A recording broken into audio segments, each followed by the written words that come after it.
hopefully in 5-10 minutes here. So if everybody could find their way to their seats, we're going to get started in about 5-10 minutes.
attention today, we will get started. Happy New Year, everyone. Welcome to Spring Convocation 2019. It was such an honor that my office mate, Mike Delaney, voluntold me to MC today. So it's an absolute honor. Please know I get to voluntold the next person who gets to do it next year, so it's going to be a random selection very shortly. So, good morning, Dan. So, first of all, I would like to make some additions to the agenda. During breakout session number 1, we have a Workday Financials refresher in room 5101 from 1 to 2:45. So there will be review and questions and answers for different stuff like requisitions, stuff of that nature. Also, make sure you have your golden ticket for the Faculty Caucus of the Senate open meeting. Okay, at 11. Excuse me. At what time is that? Okay. At 11:50, right before lunch. Make sure you have your golden ticket to get in. So it is my honor to welcome our SUNY Erie President, Dan Coy. Thank you, everyone, and good morning. Happy New Year. Welcome back. Hope you had a well-deserved break and feeling energized for the new semester. Hope you are excited as I am about our students coming back next week. Things are looking up. The days are getting longer and brighter, and you can tell from the weather today, spring is already here. I think I saw a robin, which Colleen Quinn is a sure sign of spring. It happened to be frozen and on the ground, but nonetheless, it was here. I first want to acknowledge some of our visiting dignitaries. Do we have other board members here yet? Do we have other board members here? Okay. Let me introduce to you our new chairman of our Board of Trustees, the distinguished Len Lanahan, who has been our pillar in our community for many years, serving in Erie County, and he just wants to say a few words of welcome. So let's give him a warm round of applause. Thank you, everybody, and good morning. Welcome to the spring semester at ECC. SUNY Erie, excuse me. Going to get in trouble here right off the bat. But in all seriousness, I just wanted to come out today representing the Board of Trustees. And first, thank you for everything you're doing to create opportunity for so many of our students and just people in our community looking for a way to enter the economy or to promote themselves even further. But without you and your efforts, we wouldn't be able to do that. And that's what gives us our mission every day to come here. And also, I just want to say that in every way, things are moving in the right direction for SUNY Erie. We got a great report from Middle States just a couple months ago. And by the way, give yourself a round of applause for that. That's a good mission. But also, everything else, our finances are moving in the right direction. Our fund balance is healthy. We're getting great reviews on our STEM building. We had a number of receptions there for the business community, welcoming people to our campus, using the STEM building as a message to what's going on at SUNY Erie. So we're very happy about that. And also, we're happy today to welcome our new provost, Doug Scheid, who's here, and we're very happy to have Doug here, while at the same time celebrating the amazing accomplishments of Rich Rahowski, who's done a great job here at Erie Community. I've known Rich, I go way back in county government. I was in the county legislature 40 years ago, and Rich was a key member of our administration over at ECMC at the time.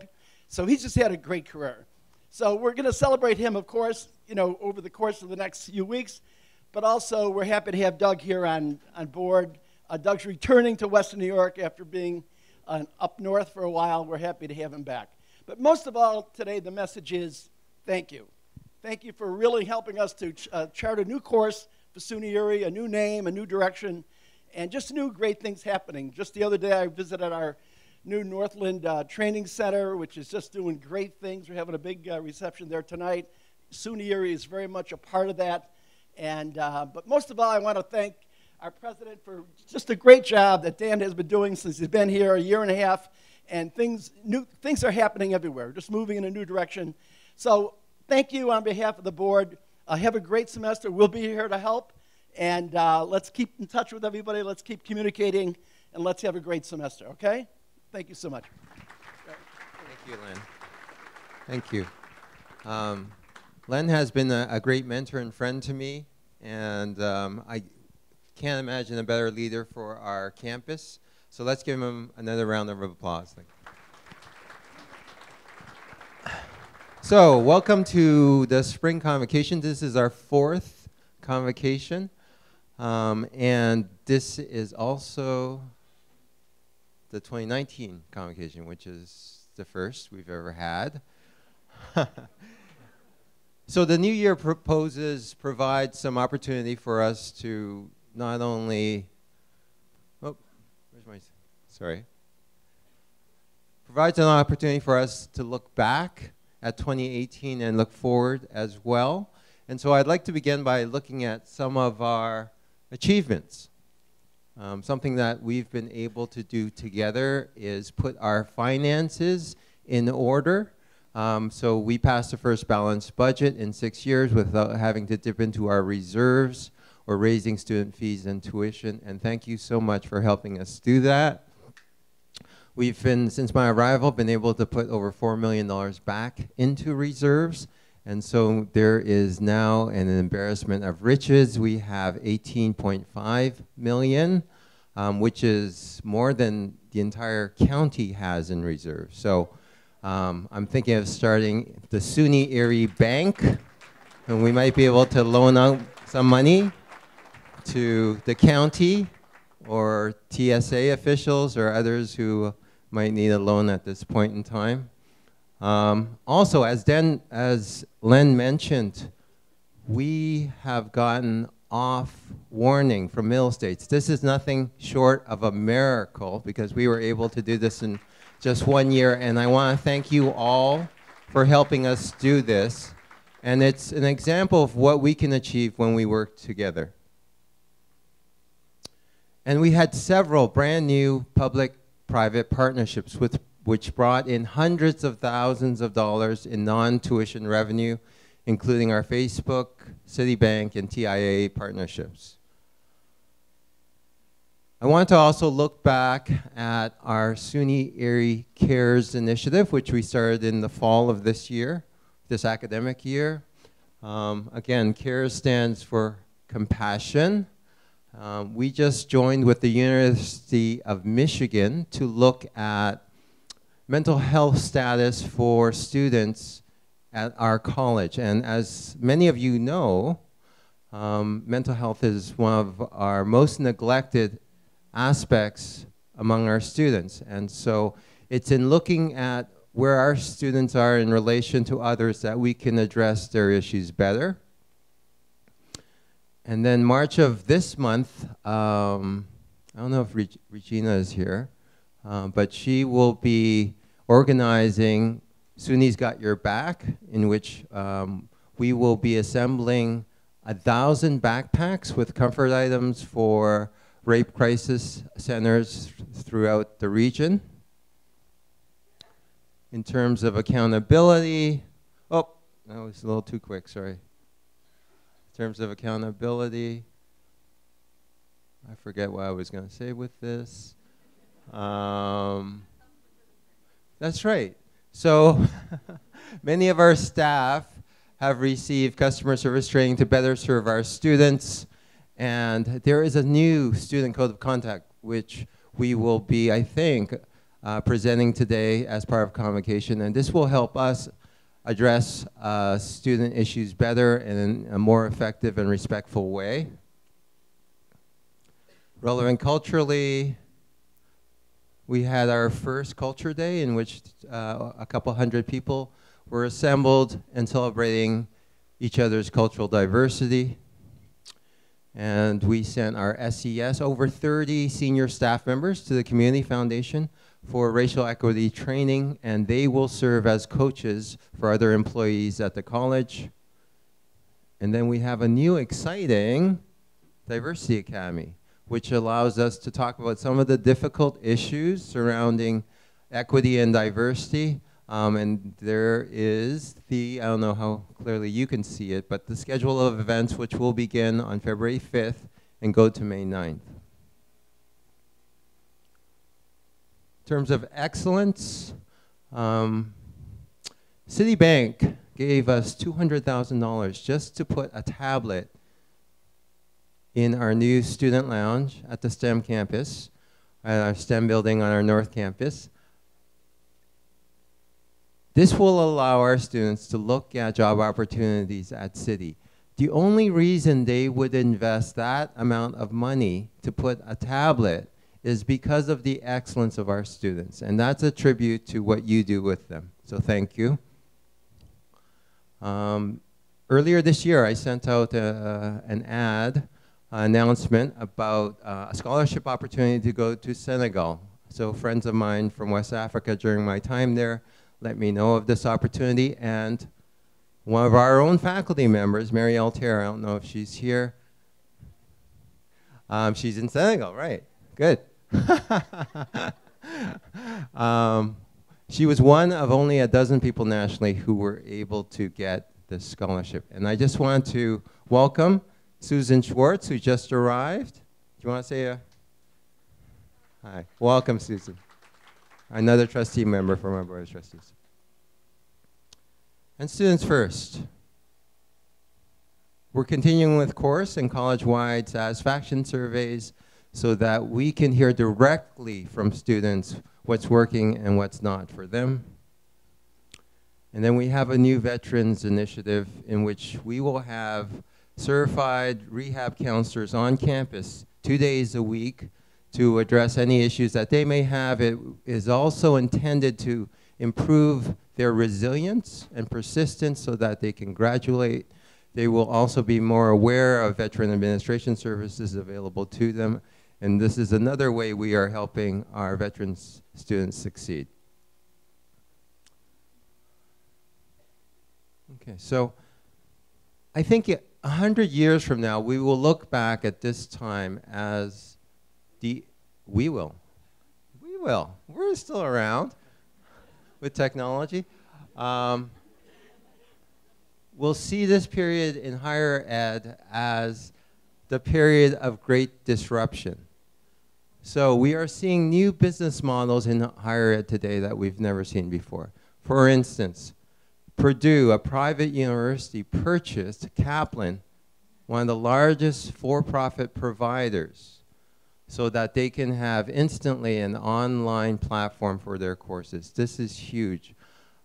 This is something that SUNY is also considering in terms of its partnership with Coursera, not purchasing it, but partnering with it. And then we have, for the first time, private colleges offering in-state public tuition rates to students from whatever state they come from. So if there's a student in Wyoming, meaning that in-state tuition in Wyoming is only $2,000, a private college like Canisius would charge them only $2,000.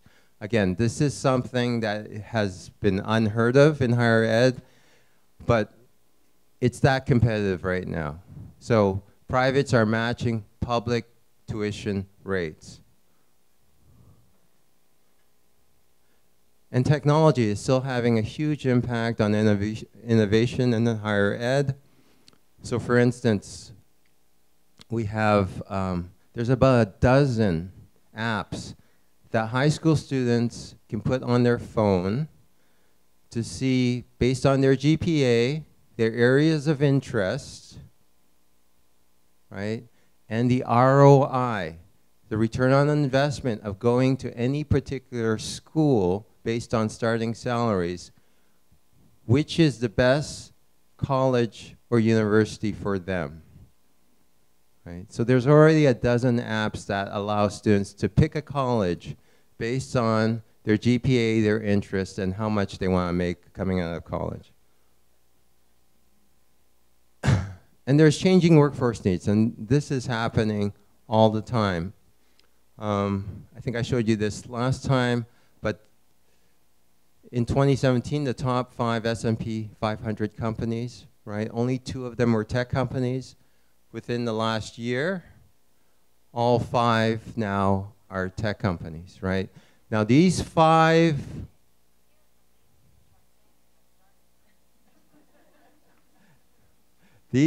tech companies are worth more than the bottom 300 S&P 500 companies. That's how big they are.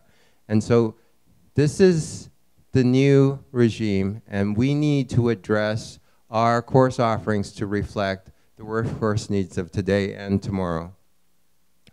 Because if we don't, right, we will become extinct.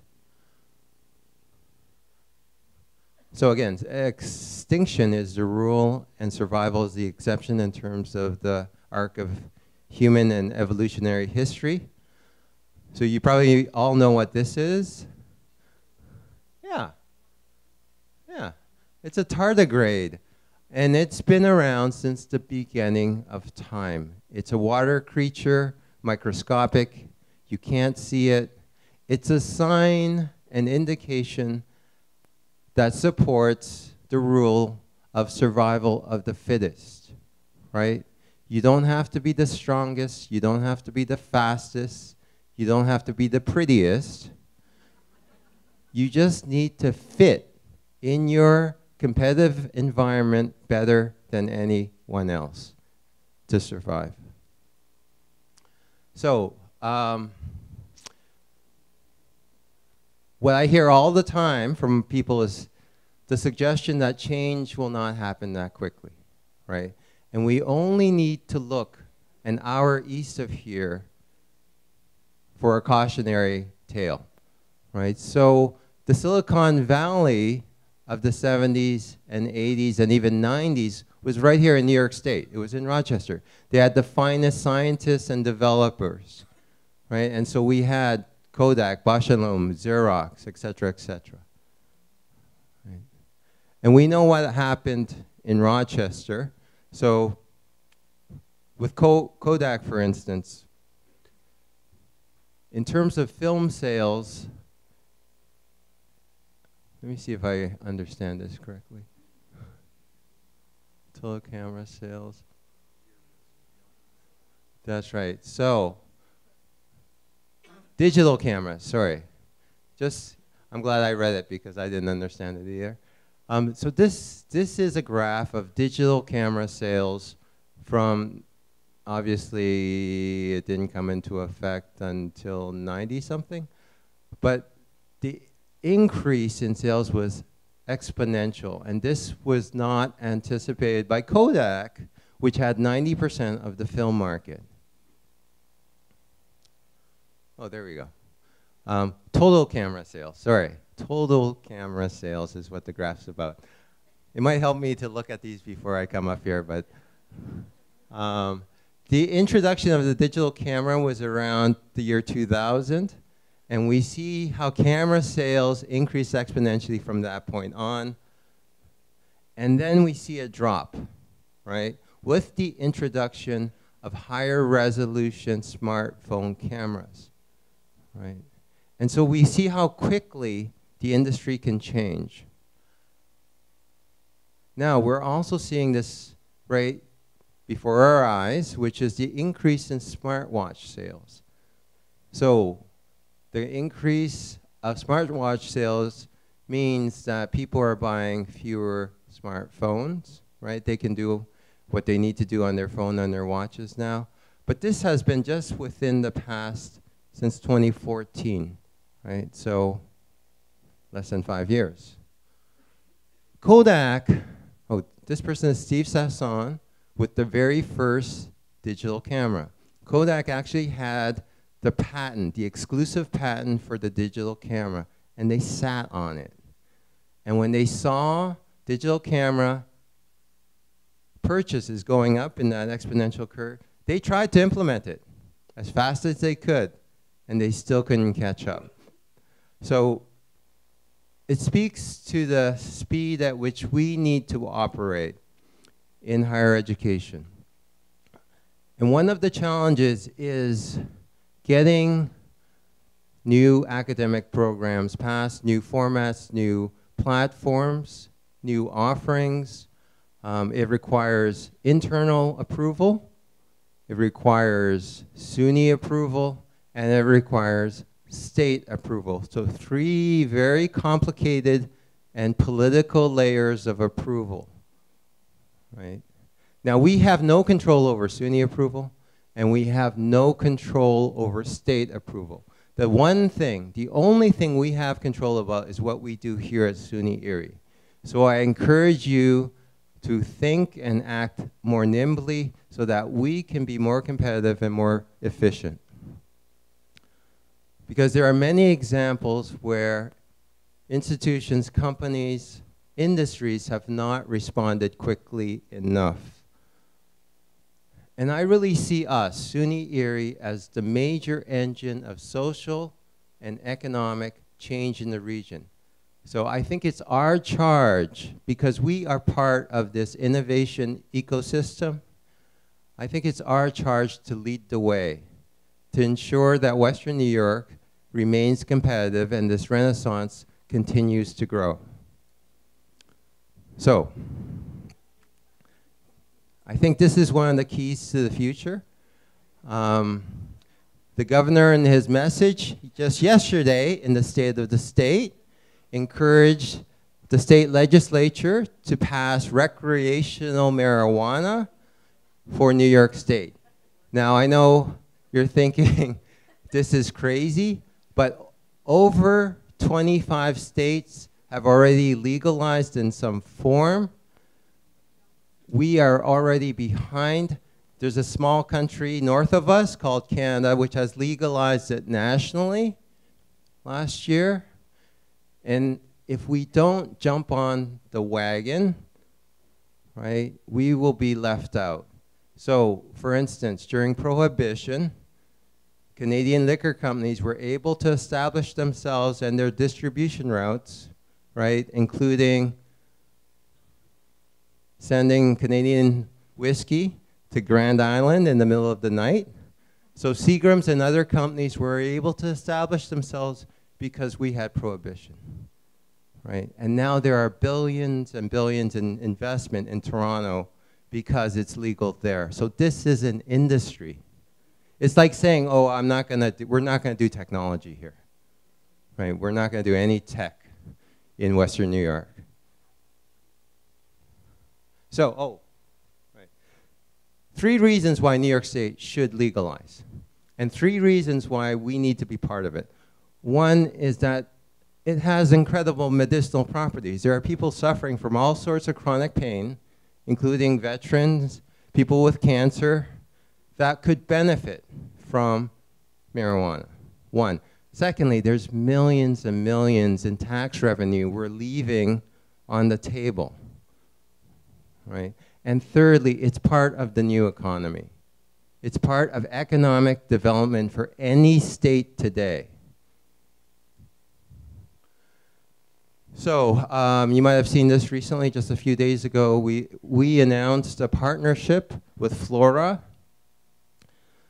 They have just purchased a piece of land on the waterfront to build one of the largest cannabis producing factories in the country, and they have partnered with us.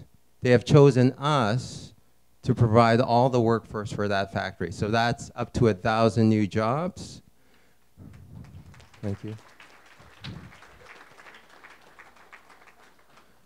So we will be involved in the training of the workforce for cannabis from cultivation to extraction to the business aspects, including marketing, license, et cetera, et cetera. Okay. Just an update on questions. I guess we have questions, right? Yeah? Are you sensing questions? We have free samples in the back, so. Middle States update. So, monitoring report is due in the fall of this year. The first draft will be sent to the Senate sometime at the end of spring semesters regarding standards 5 and 6. And so we urge you to keep reporting what you're doing on Nuventive. And we're having ongoing discussions with our board regarding the 2 recommendations of Middle States regarding board governance. And, oh, okay, so as Len mentioned, we will be losing someone who has been instrumental in SUNY area cares for about 2 decades, and that is Rick Wachowski. Now, he is probably one of the most humble persons I've ever met, and for all of us, this will be a huge loss. He does not want to come up and speak because he's so humble, but we do want to acknowledge his contribution for over 20 years. He is one of the most dedicated employees I have ever met. So when I drive down to my office on Saturday or Sunday morning, whose car do I see other than Rick's? He's there before me and he leaves after me on the weekend. So we have a send-off for Rick on January 29th from 4 to 6 p.m. at the North Campus cafeteria. So please join us in sending Rick off, and let's give him a warm round of applause for all his work.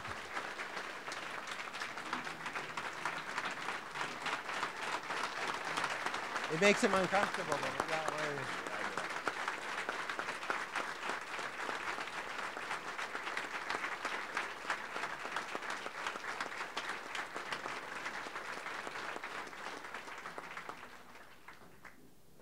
Thank you, Rick.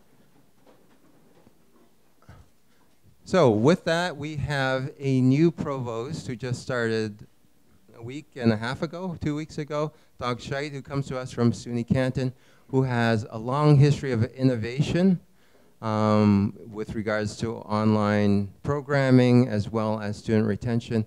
And I just want to have him come up to say a few words. So let's give him a warm welcome and warm round of applause.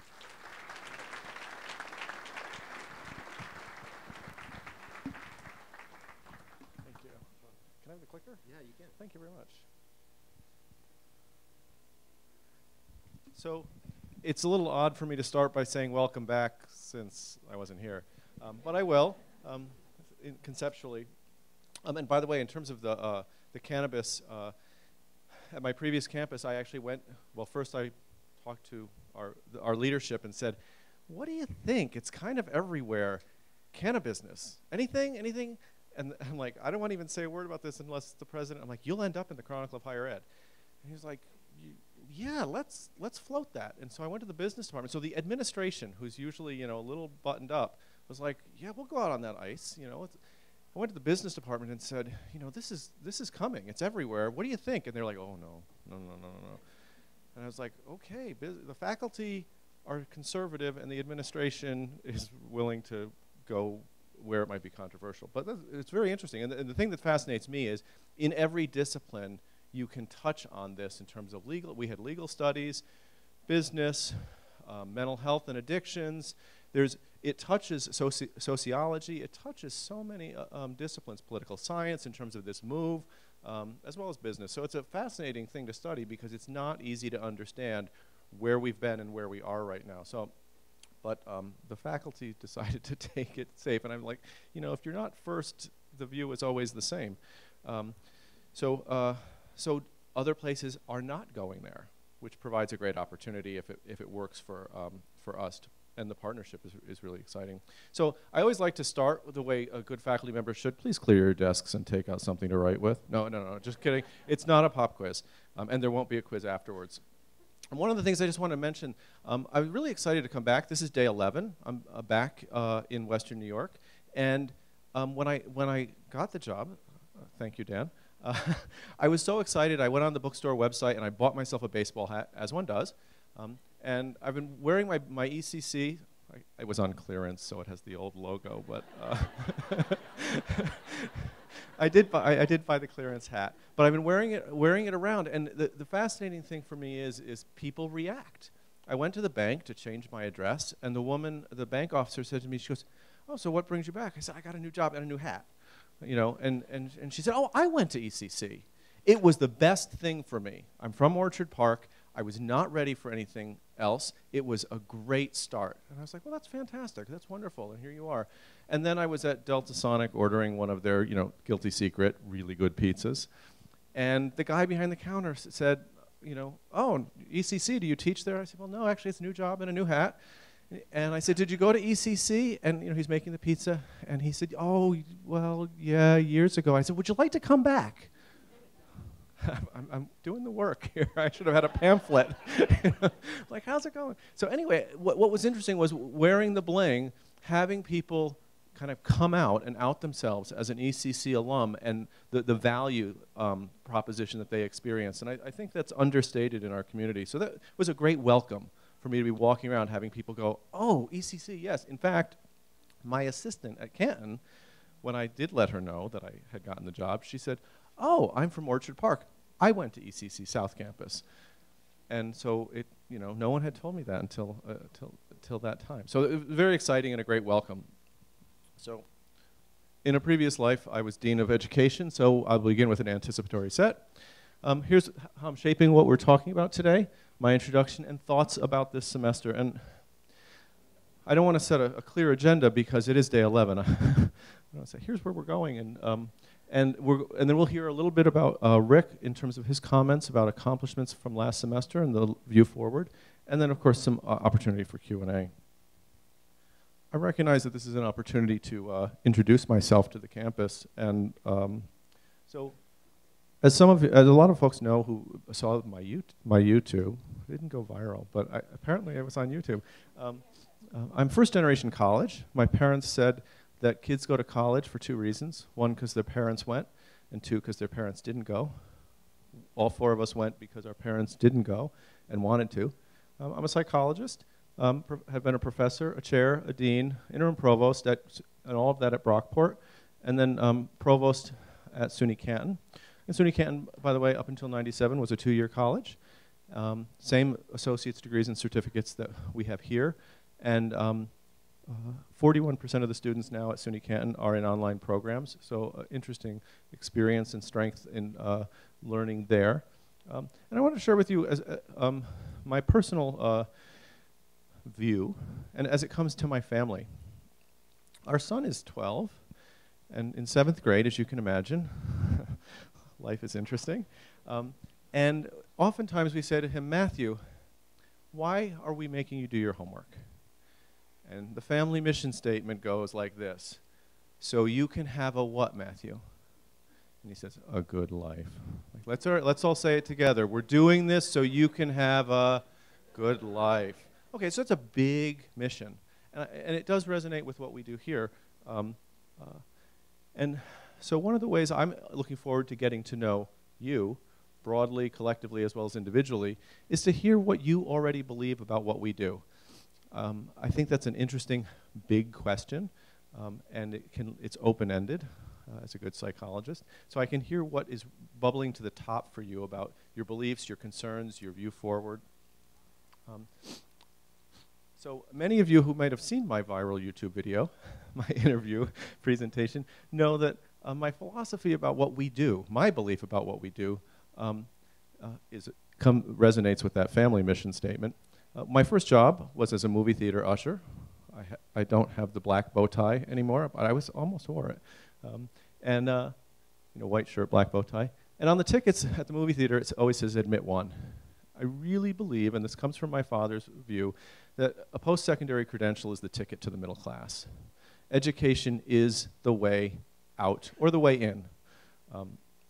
And operationally defined, I would say that the middle class is a living wage, job security, and benefits.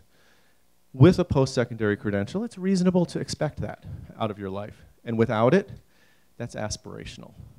So what we do gives our students the expectation of a good life. And the other side of the coin, of course, is the risk of debt without degree. When a student attrits and walks away with no degree without that ticket, but has student loan debt, that's the issue of doing harm. So obviously, everything we do, we try to avoid that exit for our students. And I also mentioned that I tend to focus on the mission and look at that through the view of metrics because I'm a data guy. And our mission, as you're all very familiar with, really focuses on student success. And the key words, high quality, flexible, affordable, and accessible, are especially important to our students. And as I get to know you collectively, in departments and individually, what I'm really also interested in is how each area, each person sees their contribution towards that mission of student success through the lens of your function, your area.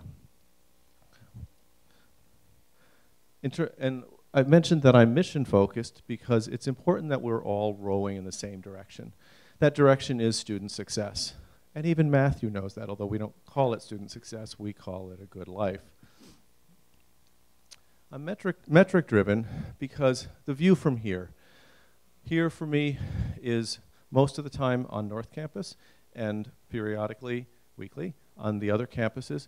But it's difficult for me to grasp 11,000 stories and to understand the contributions to their success on each individual level, much less their experiences in all of their experiences on campus. So I'm looking at it in an aggregate. You know, how are we doing? And the numbers that I tend to focus on at the highest level are these: enrollment, retention, graduation, and placement. We can't give students the ticket. We can't move them towards success, towards a good life, unless we enroll them. So that's a high level number of one important aspect of our work. Everything that we do that will bring a student into our offerings. Then we have to retain and graduate them. Easily said, 2 words, 1 line. Yeah, just, you know, Steve Martin said back in the 70s in his comedy routine, he had a comedy routine, said, you know, how to be a millionaire and never pay taxes. Does anyone remember that? Okay, first get $1 million. So first retain and graduate them. You know, it's a small line, but a lot of work from every aspect of the campus, and every interaction of every faculty and staff member with a student can play a role in successful retention or graduation, or on the other side, attrition. And of course, placement in transfer or employment. So that funnel through our college is really, really important to what we're doing. But again, I can't know 11,000 stories and make any meaning of that. So I look at the highest level, those 4 numbers, and then as we work together, drilling down into numbers that may be meaningful within your specific area, you know, the enrollment in your program, the number of students served in a specific support area, and so forth. And then what's the meaningfulness behind that number are the strategies that you use to move those students and hit those numbers. The strategies may be structural and really part of the job description. You know, I teach a good course, or, you know, I provide academic advisement, but the strategies may also be, first I engage meaningfully with the student. I get to know their name, and I ask them how they're doing today.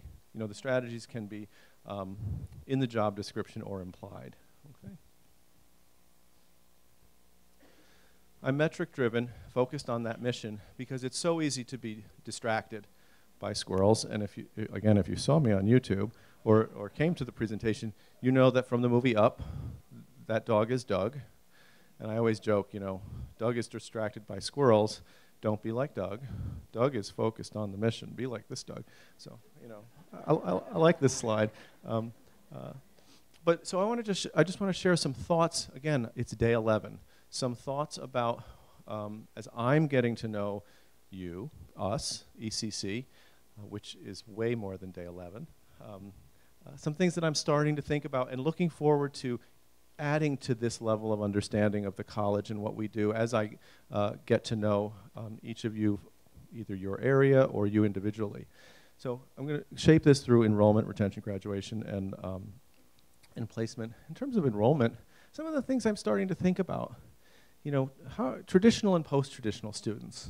You know, there's, you know, how are we doing with traditional students? What are the opportunities there? What are the challenges? Post-traditional students, those folks who maybe stopped out or never started in higher education. Advanced studies, are there opportunities to do, folks know me, I often say, more better. More better in any area for me is more and better. In whatever we're thinking about, how can we do quantitatively more and qualitatively better, depending on what's meaningful in terms of that. Micro-credentials is a move in SUNY as a system, looking at what are our opportunities to support students, either if it's easy to come into higher ed, seeing a short path to a credential of some sort, or easier to return as a working adult when it's hard to look at a full year or a 2-year program. And also online programs. As Dan mentioned, my previous institution was fully in this area. And in terms of our mission of being accessible for a working adult with children, whether it's night school, weekend college, online programs, they're all touching the idea of being accessible to people with time constraints. So I'm interested to learn more about where we are with that. In terms of retention and graduation, and again, the metric there is often, percent retained or graduated. And then, as our contribution to the area, functionally, just how many credentialed people are we contributing to our county? And some thoughts about that. And again, these are just day 11, really. And I've been a little busy learning. There's so much to learn about. One of best practice with regard to retention and graduation is the level of engagement between faculty and staff with students. And this comes from George Koo's book, Student Success in College. He's one of the inventors of the National Survey of Student Engagement. And that idea that when faculty or staff engage with students around meaningful learning activities, colleges that do that retain and graduate students better than they should, better than expected based on the academic and demographic predictors. Their regression equation is all out of whack. So a college that might be predicted to have a certain level of retention and graduation retains and graduates at a much higher level. And researchers went and said, how are they doing that? And all of those colleges tended to have a lot of strategies in place around faculty and staff engaging at a deep level around meaningful activities of learning. They called them high-impact practices. Be they small class sizes, I'm trying to think. At the 4 years, you think of a lot of study abroad, a lot of capstone projects, a lot of individual studies, but those opportunities for engagement, but also outside of the classroom as well, engagement co-curricularly or even with staff just on campus in casual interventions. Student supports are also obviously important in retention and graduation, and academic advisement. Students need to see the goal. There are a lot of squirrels for our students, especially if they're working, have financial struggles, have kids. Oh, it was a long night last night. Homework. And a lot of things pulling our students' motivation into other areas that are important in their life. So to the extent that we can help them stay on target, it's incredibly important. And then placement. Some of the things I'm thinking about, the #1 thing about placing our students. Transfer institutions and employers are going to take our students to the extent that our programs are high quality. This is the faculty, The extent of the quality of the teaching and learning is why someone will say, when,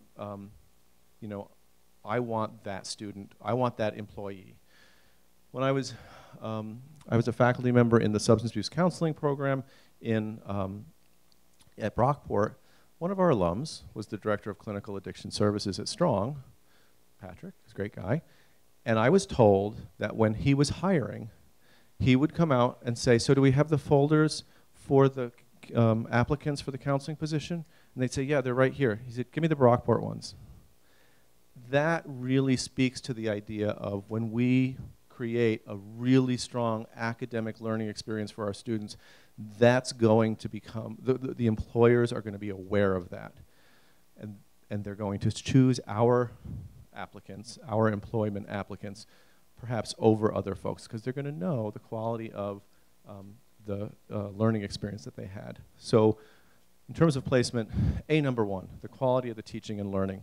And our metrics around that, of course, as you so have enjoyed building your Middle States compliance assessment of teaching and learning, that is really, really important. So the value of that is not just compliance with Middle States. It's about having an objective view to how well our students are getting what we're trying to give them. Because sometimes it's not as clear. course, other things that drive placement, academic advisement, and career services. You know, those things are going to launch our students to that level. Academic advisement, of course, is important for the students to select what they want to do, and then moving forward to career services and placement. I've mentioned a number of times the need for me to get to know you, again, as a whole, and in units and individually. My plan is, and this may be aspirational because this is a big place, I plan to visit all of the unit meetings in academic affairs. My habit is to do that across an academic year, to regularly every year visit all the units. I only have half an academic year, so it's going to be a busy semester, but I'm going to try and do it. And I'd kind of like to structure those meetings a little bit because there's a lot to learn. And so I'm walking in thinking the first question is introductions around the table, and what is it that you already believe about what we do? Because then I can kind of hear what's bubbling up as important or challenging in our work. And then in order to understand what your area really does, it'd be helpful to know what those goals are. In an academic unit, in a department, I can hear about the student learning outcomes that you're focused on in this whole degree program. You know, what are those handful of student learning outcomes that are important? And I mentioned I'm a data guy. I'd really like to hear what you found in your assessment work, besides a love of assessment, I'm sure.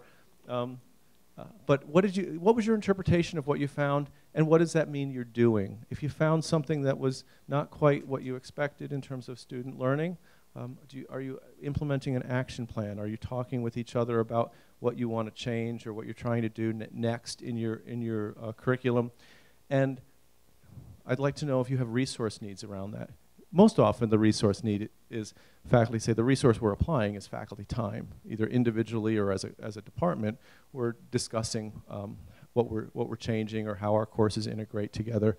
But I'd like to hear if there are specific resource needs to drive student learning based on the assessment results. So that's number 2. And then the open discussion, really interested in going back to that higher order thing. How can your area, or how does your area, contribute to enrollment, retention, graduation, and placement? Because that's the big thing. How, you know, can we better draw students into your area, support them to be retained and graduate, and placement? And then what are the strategies that will help draw that? Again, that may be very different in different programs in different places. It's an odd title. I couldn't come up with a good title. But I mentioned that I try to and do attend unit meetings across the academic year. I plan to do that in an ongoing way. I have in the past. And I believe that it's important to be on each campus regularly. So as of right now, I'm going to be on the South Campus on Tuesday mornings and the City Campus Friday mornings. That's tentative. We're building my calendar in terms of when various meetings take place and when I have to be where. But I really do believe it's important to be present and to meet folks over Thanksgiving week. I did a whirlwind tour with Rich Rojek.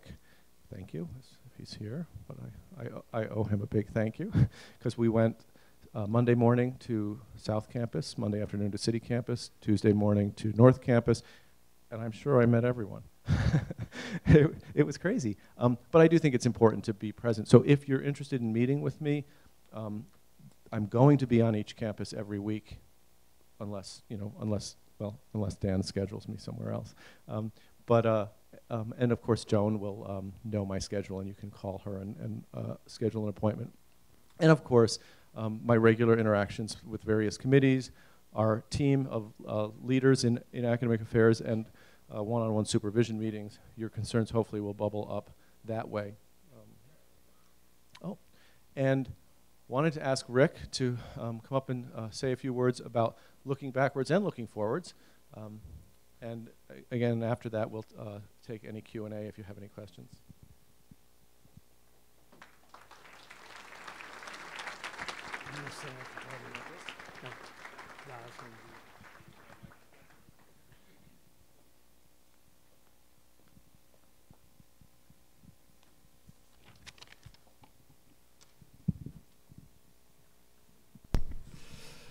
Thank you.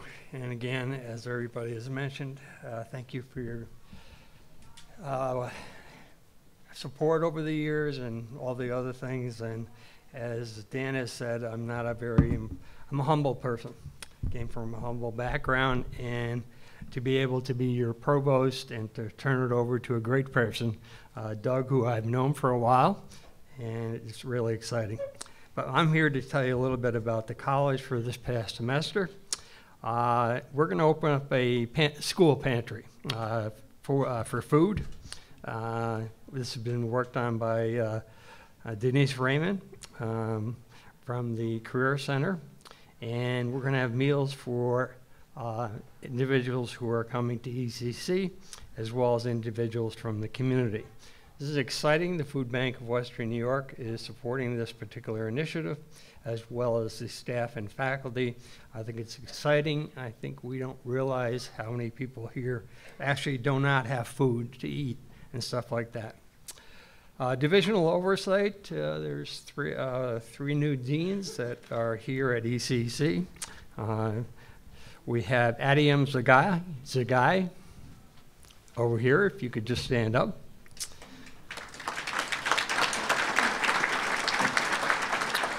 And she's involved in technologies and engineering. Juan Martinez, business and public service.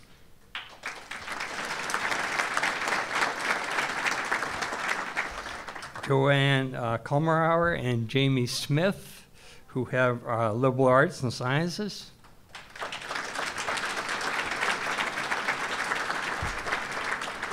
Ken Barnes has moved over to the Dean for Culinary Arts and Culinary Medicine.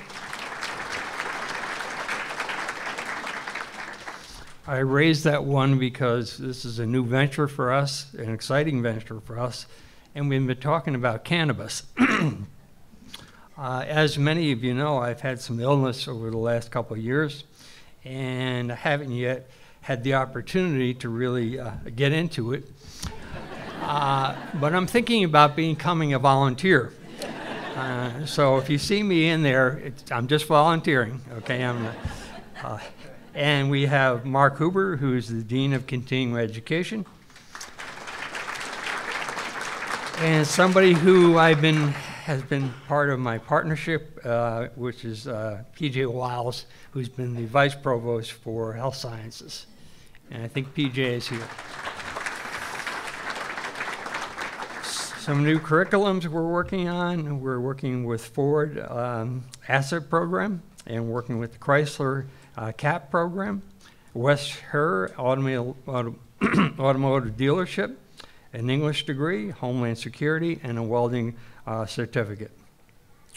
New curriculums, non-credit, Wazoo and Facebook, we're working on that with John Sliz. Also, the expansion of community ed is crucially important to us here at ECC. We believe that new curriculum can be driven to academics after they're piloted at the community education. Updates on accreditation. It's been a very busy year. We have mechanical engineering technology, which is very positive for us. They give us accreditation for about 2 years. Dietetic technology did extremely well, 2025. Radiation therapy, thank you, thank you, thank you. That one got a little bit out of control, and we got that back into control in a very short period of time. Vision care technology, 2023. Recent visits have been positive from dental hygiene, emergency technology, health information, and we expect the nursing being looked at next year. Advanced studies, I think somebody mentioned that. We're going to throw some dollars at advanced studies and increase that as best we can. We also have reverse transfer. Also, the Environmental Science Student Club is working on the garden outside of the STEM building. They're not working on it right now, but we'll be back working on it in the spring semester. Dave Uzinski has a student, Deidre Slaughter, and it's Dave here. Hi, Dave, thank you very much. She's been working on, she actually went to Niagara Falls and Open Education Conference, And I believe we also sponsored her to go to Orlando, Florida, also to get, so we have some students here that are very involved in the community and growing. Middle States, Fabio Escobar, thank you, thank you, thank you.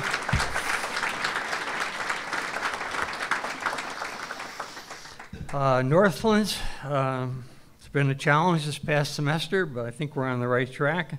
We're going to be offering 2 CNC courses, 3 mechatronics courses, and I want to thank John Sliz, if he's here, for helping support this, and Adiam Zagai also has been involved in that. This is a partnership with Alfred State College. We've had expansion of the nursing program under Patty Lucido. So if you want to go to North Campus and see the changes that have been made there, I think they're pretty exciting. Also, we're looking at the expansion of their nursing program, and we'll hope to be able to do that next year. Police Academy, Ed Hempling is retiring, and we'll be looking for a new director of that program, and I think we interview next week. College Board of Trustees has been very active in the policies of the college. I remember the first thing that was handed to me when I came to the college was the procedures manual. They do that in every facility, but the policies were outdated, okay? There were some that probably weren't looked at for 10, 20 years. Kate Maciel has been working very diligently with the Elder Board Trustees and working on making changes and have updated policies. Cultural diversity, we have a lot of work going on in that particular area. The relationships between the Faculty Federation, the Administrators Union, and the College Senate is growing. We also believe nanotechnology can be a program for the future. I know we're struggling right now, but I think it'll come around. On-site programs, Ingram Micro, Geico, and we're also looking for other partnerships. Pathways and the RISE programs, which is college readiness, are very strong. And the structure of academic affairs and student services has come together. In many ways, when I first got here, and for years we were separated by academic affairs and student services. Now we're merged together, and I think that's a very positive move. Many college meetings have occurred to improve the resolution of student issues, and I think that's been also very helpful. And I'd love to say this one, SUNY Erie Excels Strategic Plan, 2016 to 2021, continue assessment and strategic planning. And those are the updates. Thank you very much.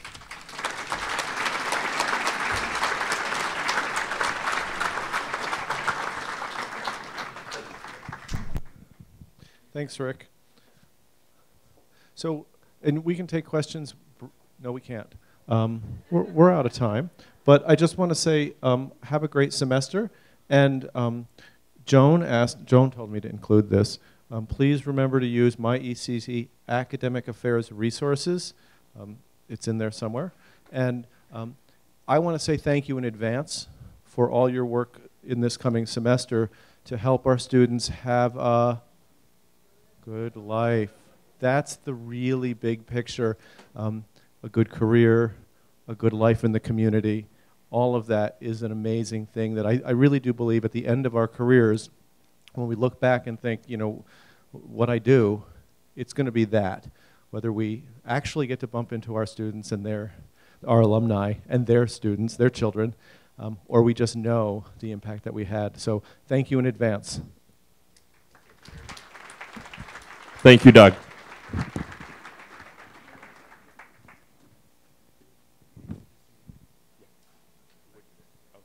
So sorry we don't have time for questions and answers. My question would be, how do I switch departments from math to cannabis cultivation? But that comes later. Thank you. At this point in time, I'd like to introduce someone who has worked diligently on behalf of the college and has, one of the developments in the last year has been the introduction of Workday. And I want to thank Mina Lakavani for her leadership, her oversight, and the seamless transition that you've experienced in the past year.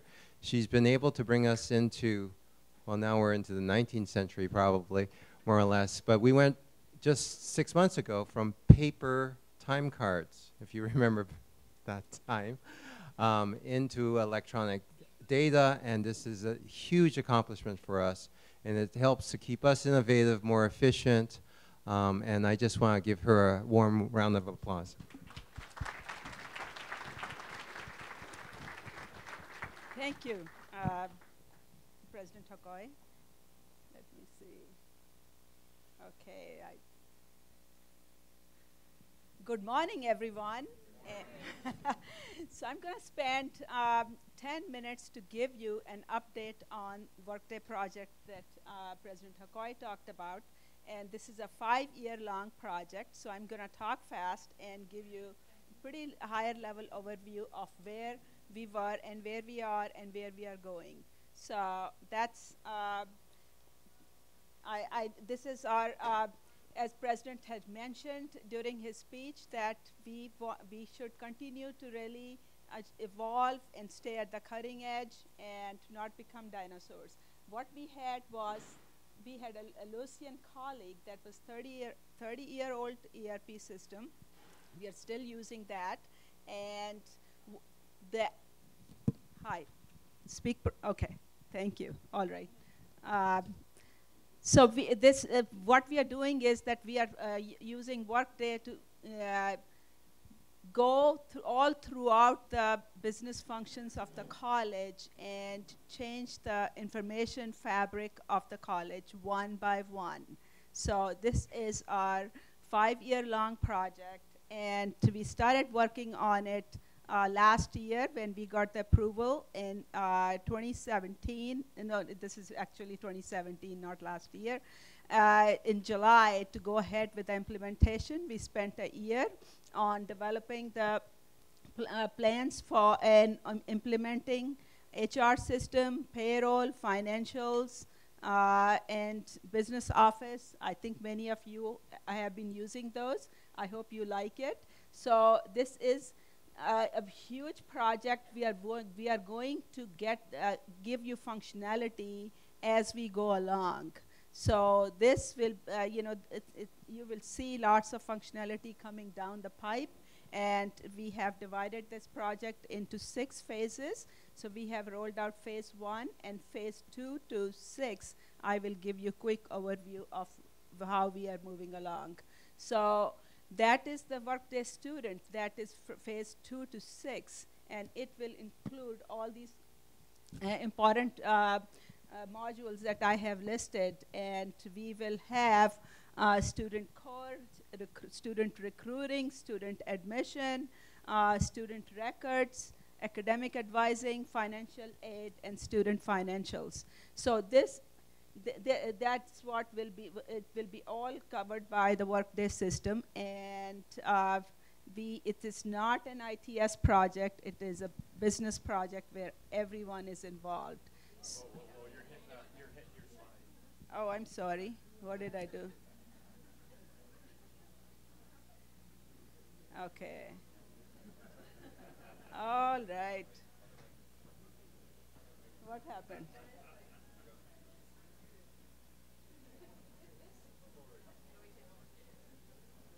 Okay. Sorry about that.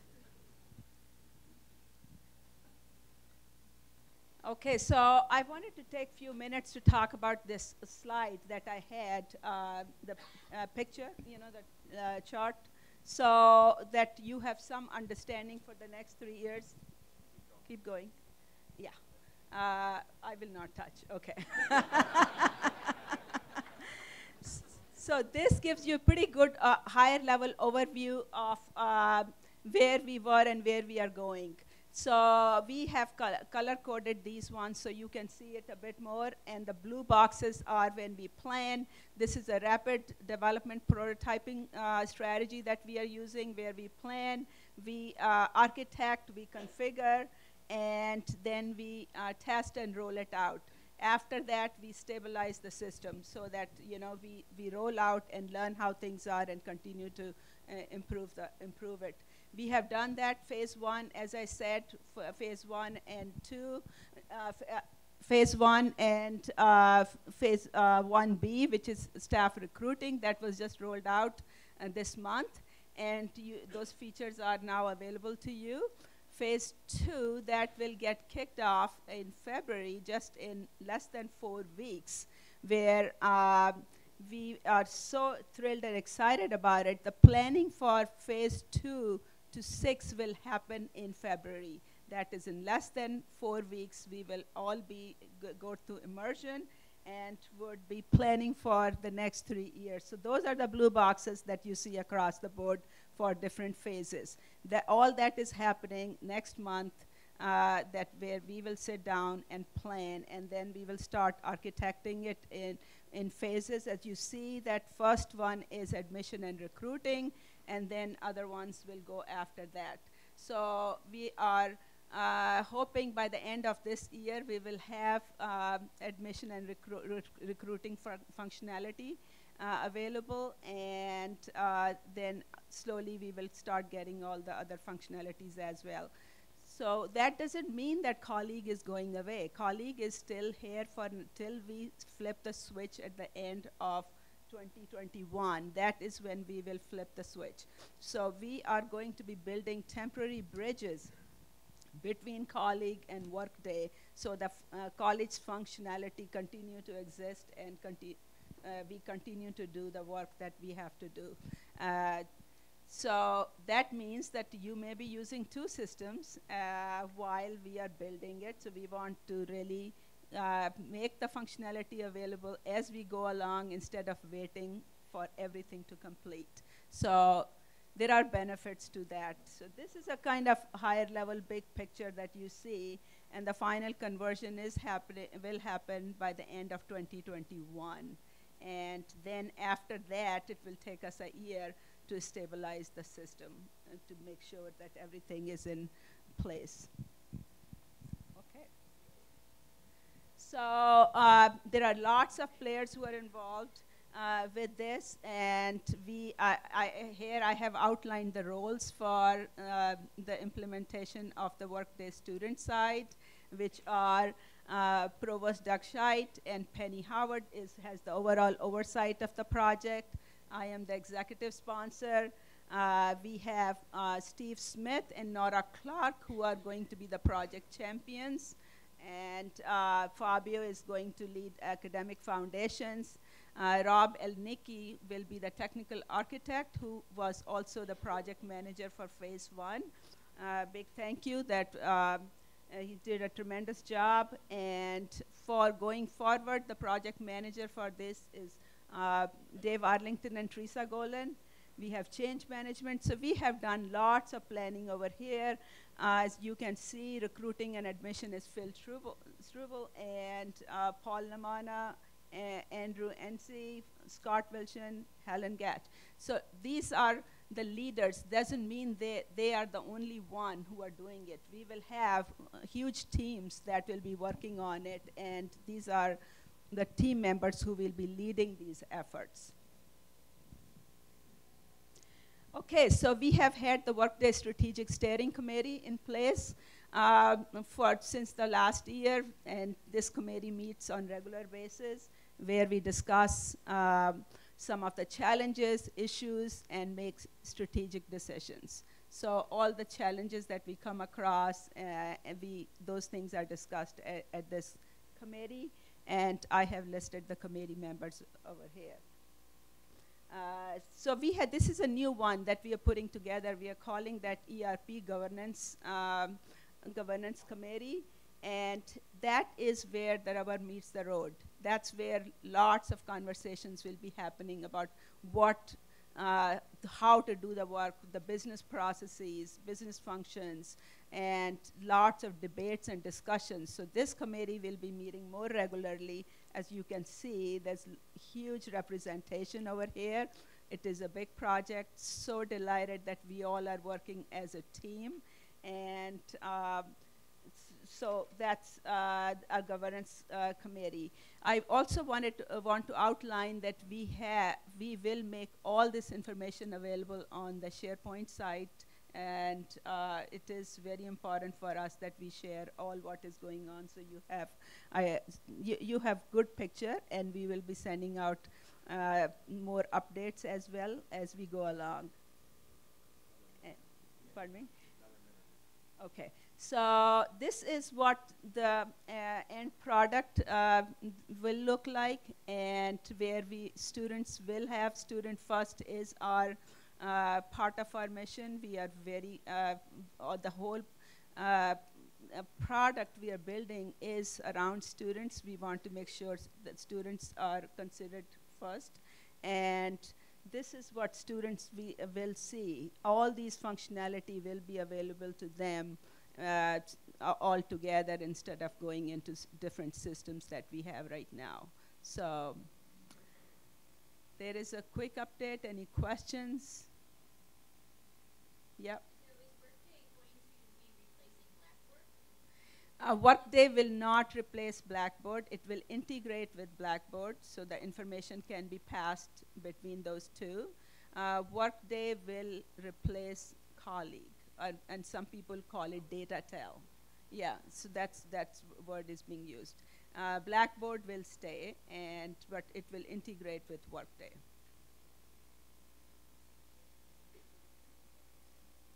Thank you very much. Thank you, Mina. If I could invite Tracy Cleveland up to the mic to do the awards.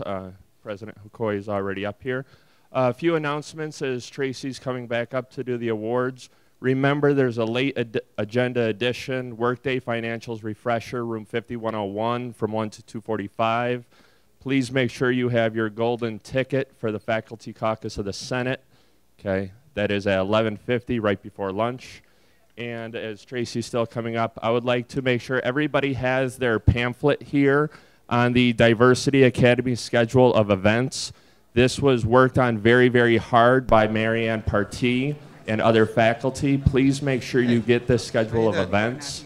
Again, okay, different, the first event, February 5th. Please make sure you get this schedule if you don't have it. Thank you, Marianne, for working on this so diligently. I really appreciate it, and other faculty who had input. So I'll hand the mic over to Tracy. Okay. Are you starting? Okay. All right. We now have the President's Awards, and I implemented this in the fall of this academic year to acknowledge and recognize people in our community who have gone above and beyond the call of duty. These individuals were nominated and are going to be currently recognized by us. So the winner for the Academy Award for Best Employee, Nancy Sawicki, who is a cleaner at South Campus Building number 3. Give a round of applause. Nancy takes pride in her work and consistently goes above and beyond what is expected of her. She is friendly, generous, and giving, and is an inspiration to those around her for dedication and holding herself accountable for her work at a high standard. We honor Nancy Sawicki with the SUNY Erie Cares President's Award. Nancy, are you here? No, Nancy actually works the afternoon shift, so Okay. but Mike says he'll take it on her behalf. Okay. Mike Delaney is going to take it on Nancy's behalf, right? Yes, I miss seeing you up here. I'm very happy not to be up here. Thank you. Want to say a few words on behalf of Nancy?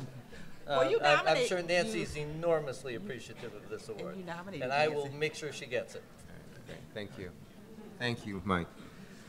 So, for best, what is it? Oscar for, They're part, we're she's with the student access center. okay. So our next employee, nominee, employee, that we are acknowledging is Fran Moyer, counselor for South Campus Student Access Center. Fran, can you come up, please? So during the fall 2018 semester, Fran conducted intakes for 289 students, many of whom were on the autism spectrum. Fran brought in resources from the Canisius College Center for Autistic Studies to help educate our faculty and staff on developing better engagement for students with autism. For her compassionate understanding of the needs of our student, we honor Fran Moyer with the Student Area Cares President's Award. Congratulations, Fran. Who is that? So Dan Frontera, Fran's supervisor, will be here to say a few words on... Fran is actually working with a student and a parent right now. So thank you, sir. Good. Thank you. The next winner of the SUNY Area President's Award is Dana Meisenheimer, RPT Technical Assistant, North Campus Student Access Center. During the fall of the 2018 semester, Dana provided accommodations for more than 950 hours of testing. Throughout the semester, she has provided English tutoring, trained students on Dana has provided English tutoring, training students on adaptive technology, and mentored students through a multitude of academic and cognitive issues. For his dedication to putting our students first, we honor Dana Meisenheimer with the SUNY Area Cares. Dana is deferred his morning to assist students at North Campus. So. Oh, good. All right. Thank you, Dan. Our next award winner is from Instructional Support and supporting our Starfish Retention Initiative, Terry Page.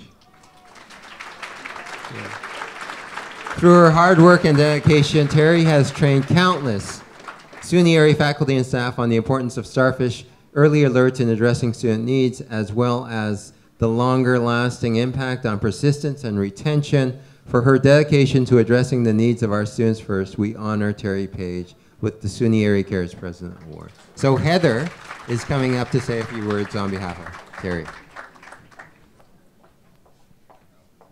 Thank you. I'd like to just say a special thank you to Terry and especially Erica. Without their support and their dedication of this project, we would not be able to make Starfish what it is. We believe that early alert is an important tool for students, and it really does make a difference in their lives. So thank you to all who have been using it thus far, and we look forward to continued success. Thank you. Thank you, Heather.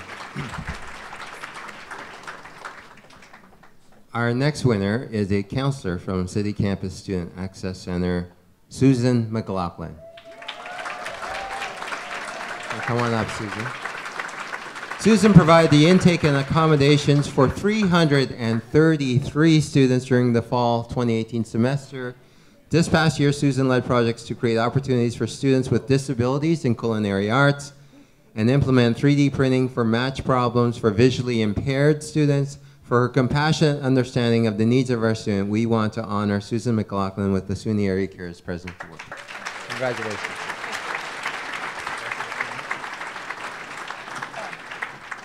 I just want to say thank you.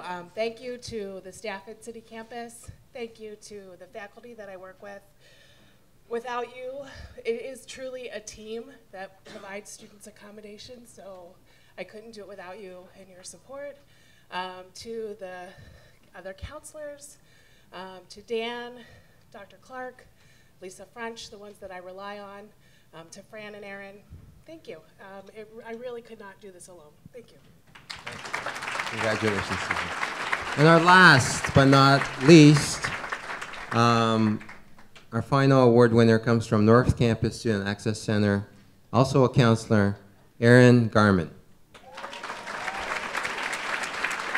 Under Aaron's leadership, the North Campus Student Access Center supported 514 students with accommodations, counseling, and test administration during the fall of 2018, while also conducting direct outreach to new students and parents through the Williamsville School Special Education Office. For his dedication to student success, we honor Aaron Garman with the President's Award.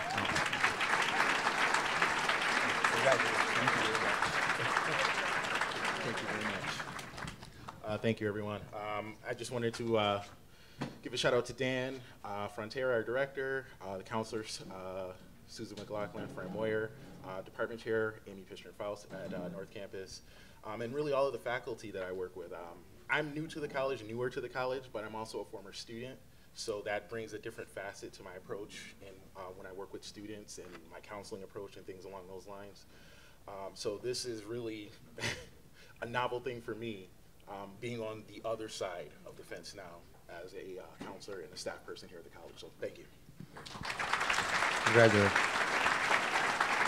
Let's give a round of applause for all our award winners who have gone above and beyond the call of duty. Thank you, everybody. We are right on schedule. Thank you, Dan, for keeping us on schedule today. So right now we're going to take a 13-minute break. We hope to start right at 10:05, if you don't mind. So please go get some refreshments and stuff like that. Okay. Right, we'll start sharply at 10:05.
Convocation agenda, please turn into the front table. We are currently out of agendas. If you have an extra Convocation agenda, please turn it up front.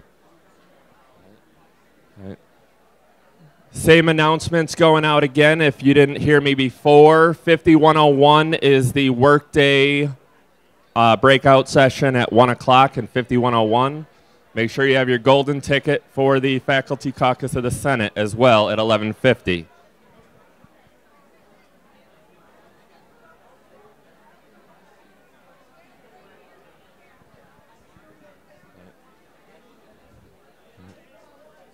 Let's see if this gets anybody's attention. There's a very important announcement about lunch today.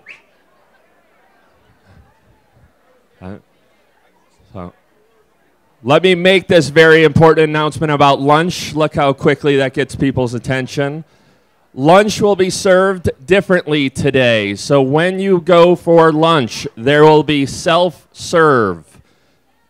So it will come from both sides, from the window side, from the door side. When you approach the food, go on both sides of the table. You will not be served today. You will grab your own food. So go on both sides of the table, please. There will be 4 lines going through. 2 on this side, both sides of the table. 2 on the door side, both sides of the table. Okay. So let's get started with our next part of the convocation today. Okay, again, if I could have silence. Okay. All right. So we're moving towards the panel of the revised Student Code of Conduct. Okay. So deans of students and other academic deans are up here to answer questions and describe the new Student Code of Conduct. So Patrina Hill-Cheatham, Heather Cruz, Jason Perry, and others. Okay. Can I ask one of you to be the lead spokesperson for our revised Student Code of Conduct? Okay. Joanne is the lucky one. This is great. Hi, everybody. It's always the worst one to be the one that interrupts the break. I'm sorry. Good morning. My name is Joanne Kolmerhauer. I am one of the academic deans. I represent the sciences, mathematics, and general studies. And these are all my colleagues, the other deans of academics and deans of students. Do we want to introduce ourselves, or everybody know? Cool. Yeah. Yes? Do you know us? Does everybody know them? There are new people. Well, I'll let each one introduce themselves. Good morning, everyone. I'm Adiam Tagay. I'm Jason Perry, the Dean of Students at North Campus. I'm Patrina Hill-Cheatham, Dean of Students for City Campus. Jamie Smith, Liberal Arts and Sciences Dean.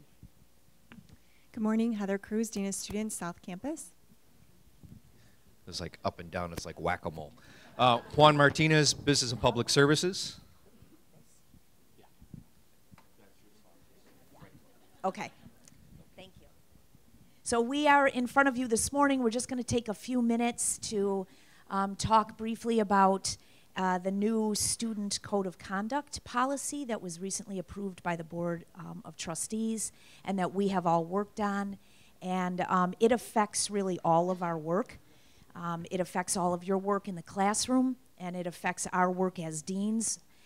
It is where we intersect with faculty and students. So we're going to just briefly introduce it this morning, and then we're having a couple breakout sessions that Patrina will talk a little bit more about at the end. My little piece of it is basically to let all of you know that this represents a new partnership with the Deans of Academics and the Deans of Students. We've formed a new Council of Deans that did not really exist before, and I don't know where Mark Huber is, but he sort of helped lead us in that actually while he was the Dean of Technologies. So we started to work together, and we meet about monthly together to talk about different issues that affect academics and students.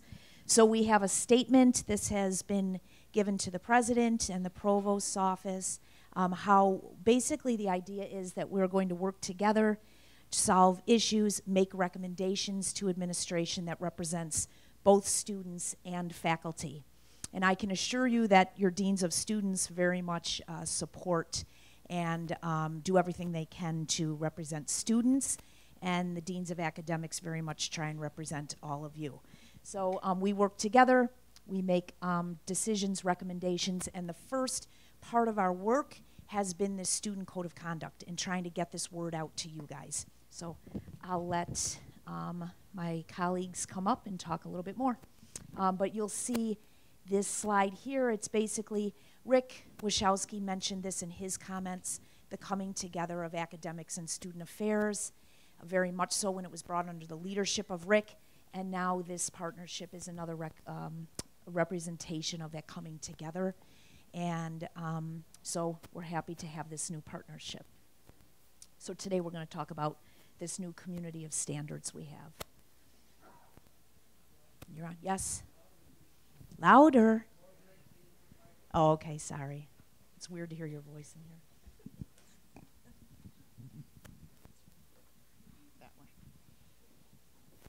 Good morning. Another thing that Mr. Wachowski talked about was the policy development. We recently, there is a Board of Trustees Policy and Governance Committee. Their job is to look at exactly what policies we have on file. When they reviewed those policies, they saw that some of them were 30 years old, some of them were outdated. So there has been an aggressive movement to go through these policies and update them and make them timeless. The goal is to establish clean, comprehensive, and relative policies that are in place and available to all stakeholders. The issue that comes up is policy is supposed to drive our procedure. If we don't have relevant policies that are update and current, they can't drive update and current procedures. So with that in mind, we have been aggressively looking at those things. On the Board of Trustees homepage, and I'm afraid to try it just because I don't know how this technology works, but if you go to that URL right there, they have the 2014 manual, which was the last time a comprehensive collection of policies were put together.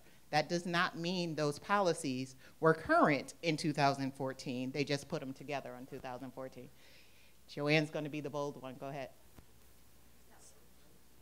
So when you go here, if you scroll down to the bottom right side of the page, you have the appendix to the policy manuals, which is all the updates that have happened pretty much over the last 2 years. Last time I checked, there were 50 updates to that. But you also have the policy manual, and it will show you which ones have been revised. So that's important for us all to know, so you know which actual policies are in place right now. This is the list of policies that have been amended. There's hot links to them. If you click on the page numbers, there's specific ones that are right there. There's information that you guys need to know in different departments to control your classroom. There's lots of policies that we need to know. And these right here are just the 50 or so that have been updated in the last year or two.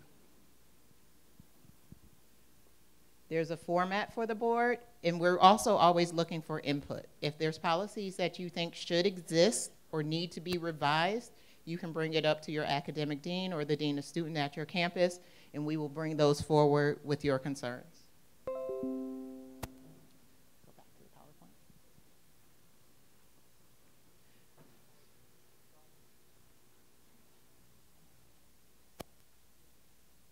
Next slide. Oh, duh. Sorry. I got lazy, sorry.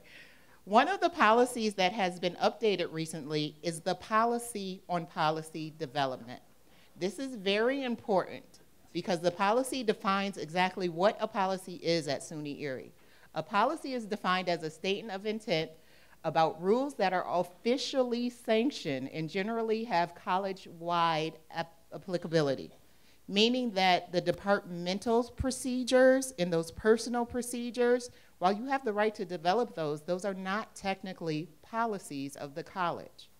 It goes further to tell you what they suggest. Departments of the college and individuals should refrain from using the word policies in regard to their departmental or personal practices and directives, using instead process, practice, directive, principle, requirement, and limitations, or similar term.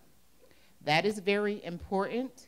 We see a lot of people saying my policy or someone violated my policy. Those personal things, while you have the right to set standards for your classroom, for your department, they are not official SUNY Erie policies. So now another policy that's in there is the Student Code of Conduct, which recently has been updated. Heather's going to give us a little bit about that.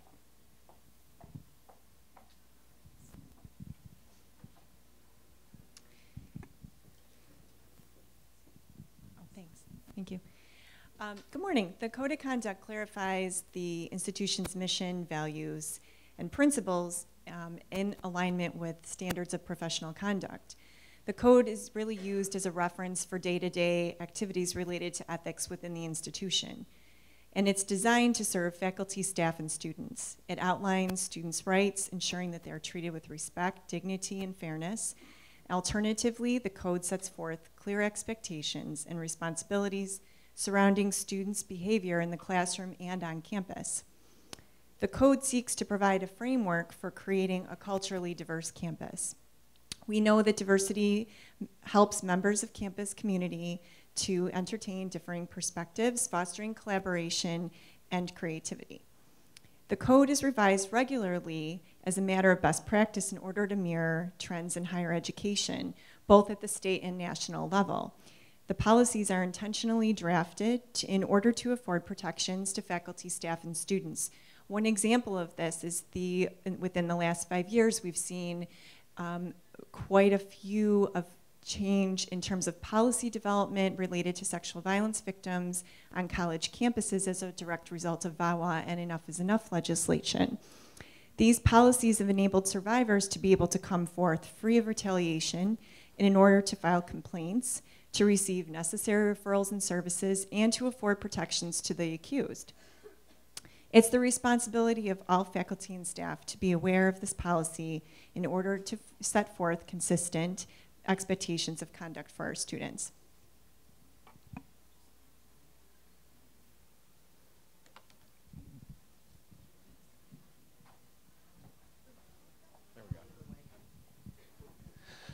Thank you. I'm a little bit louder, so I'll try to keep the microphone away from my face. Because of the importance of all of this for faculty, staff, and especially for our students, they take their cues from us. So if we are unaware of what the policies are or what the Student Code of Conduct is, it's very difficult to really enforce with our students the importance of that. So because of that, we're going to be instituting a mandatory training that's going to, I know, everyone loves mandatory trainings, but it's similar to the ones that you do online through HR. This has the support of both Dr. Hakoy and HR to really dig deeper and help you to understand all of the policies, their ramifications, and how you, as a faculty or staff member, can report something that's going on either in your classroom or at the college, or how to help address or correct the behavior of your students. They will be offered at various times on various days, so we want to try and give you as many opportunities as possible to both accomplish this and attend the training, but also knowing that you teach at different hours on different days, really kind of fit into your schedule and make it as least cumbersome as possible. This will be happening throughout the spring, summer, and potentially next fall. You'll have a year to complete the training from when they start, and we will be offering them plenty of times throughout the semester at all 3 campus locations. Okay. Now I'm going to turn it over to Patrina.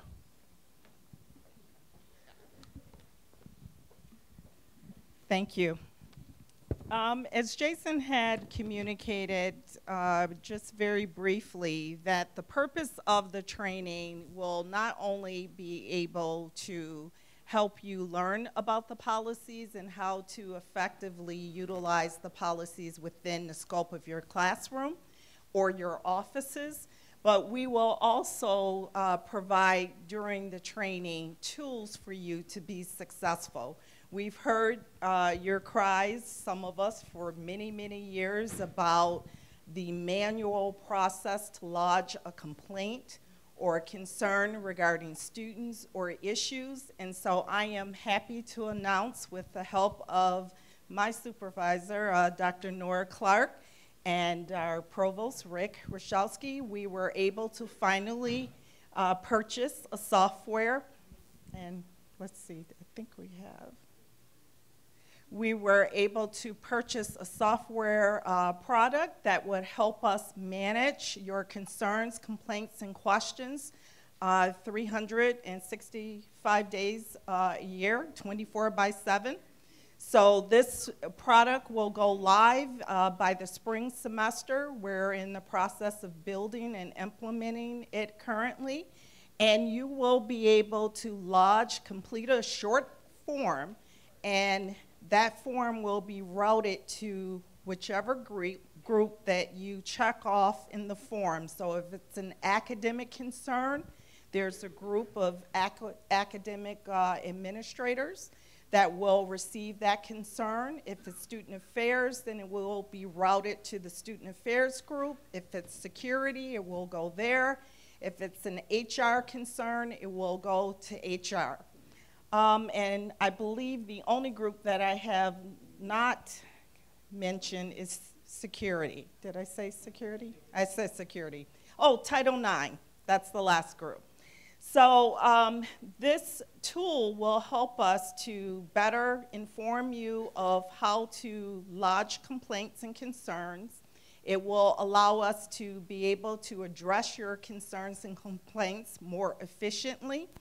And students will also not only receive the information about if they're involved in the complaint, but it eliminates the need for a manual process that really was totally inefficient and took many days and weeks for us to reach out to students. This is much better tool.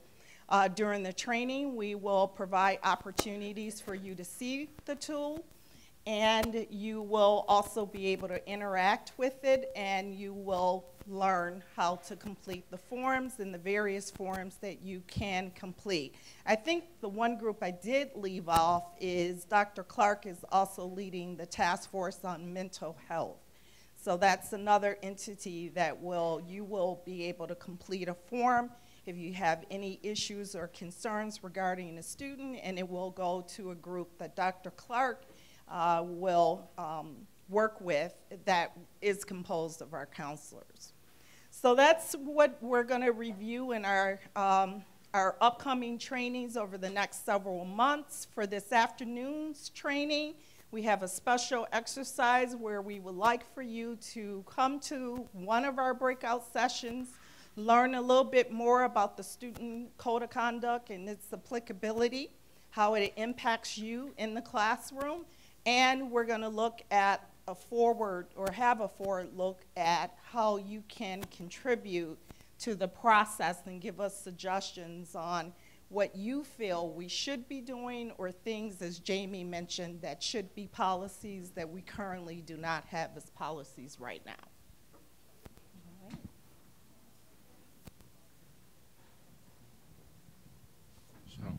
Any questions for the panel up front here? I have a microphone that I could bring around. Any questions?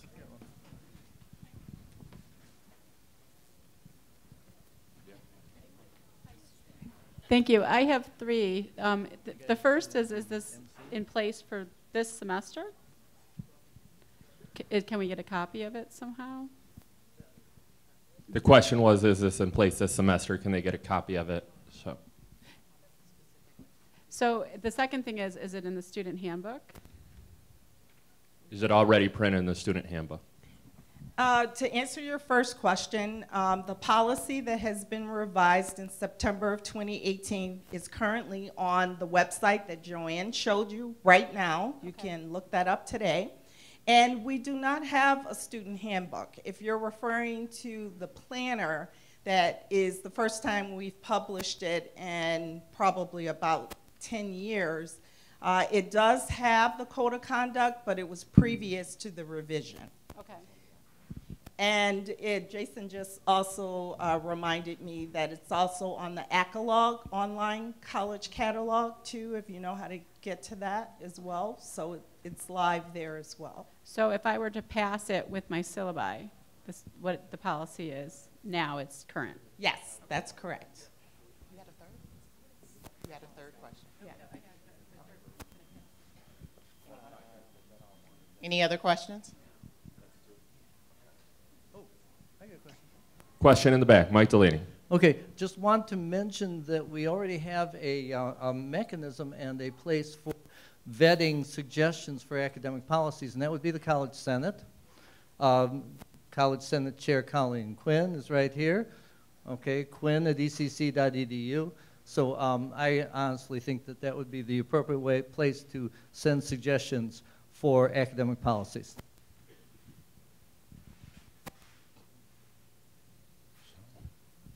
Another question here, Paul Cush.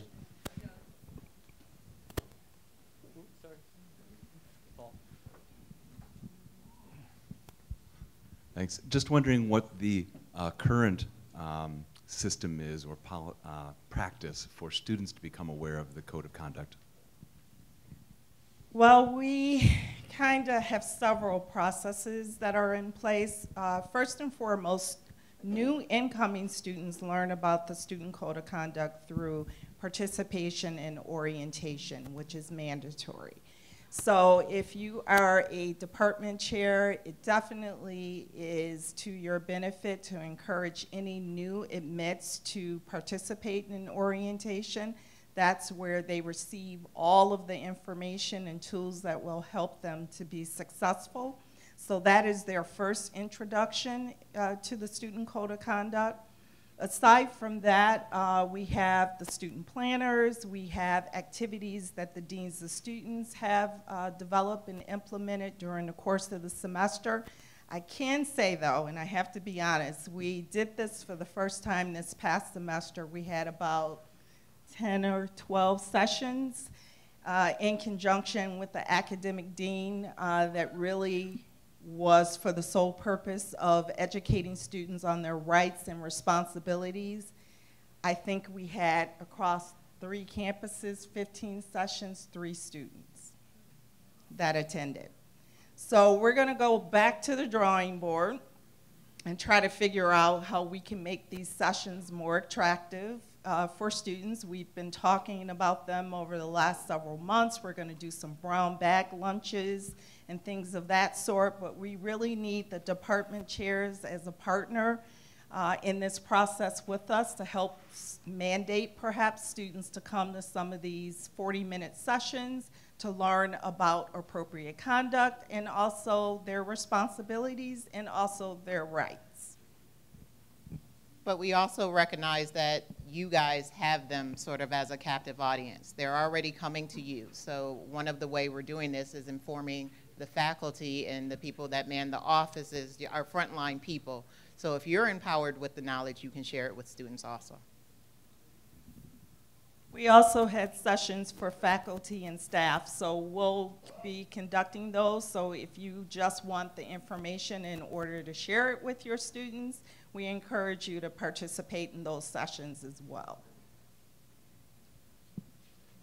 So thank you to our panel. Joanne has. Yeah, just one other thing. Today in our breakout sessions, we're gonna, old school index cards, looking for suggestions from you guys on what you want to learn, what problems you're experiencing in the classroom with student conduct, what issues you're having, and how we might address those issues better for you. So if you can attend one of those breakouts, we're going to be looking for your feedback and having your feedback help us shape those trainings. Yep. One last comment. In those sessions, we also have a new form and process that we've worked very hard with the College Senate Academic Integrity Committee to develop a form where faculty can report academic misconduct, cheating, plagiarism, unapproved or unauthorized collusion. So we want to discuss that form, show you how to utilize that form. It requires several steps and things that need to occur in a sequential fashion. So we encourage you, if you have a lot of cheating or academic misconduct in your classroom, in your department, it definitely is to your advantage if someone from the department attends one of these sessions to share the information. Just want to thank our panel up here. If everybody could give them applause. I know as a faculty member, the student code of conduct is huge for dealing with student issues. So I feel like a game show host up here. Come on down. So I will have Jason Perry stay up with me here to go into the diverse student panel. Thank you. Yeah, if our students who are here, if you wanted to come right up front to the seats over here so we can have you front and center. Unfortunately, it looks like a transportation issue may have prevented two of our students from attending. They may be showing up late, and if they do, we welcome them to join us. Coming off of obviously having been told that there's a mandatory training about learning about the student code of conduct, it's kind of like having to eat your vegetables at dinner, you know, the Brussels sprouts. This, I would argue, is the dessert. So you, Dr. Hakoy talked earlier about hearing directly from students about their experience and getting direct feedback as to what works, what doesn't, and how we can best put students first as part of SUNY Erie Cares. So what I'd like to do is, I'm going to transfer over to this mic and hand this one to our students to have them introduce themselves.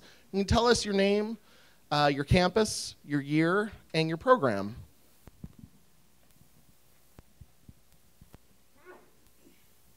Hello, how's everyone doing today? I'm good, I'm good. Bless you, bless you. My name is Christian Cavanagh. I'm a sophomore, May grad, communications major. Program. Oh, I said all that. Oh, my bad. South Campus.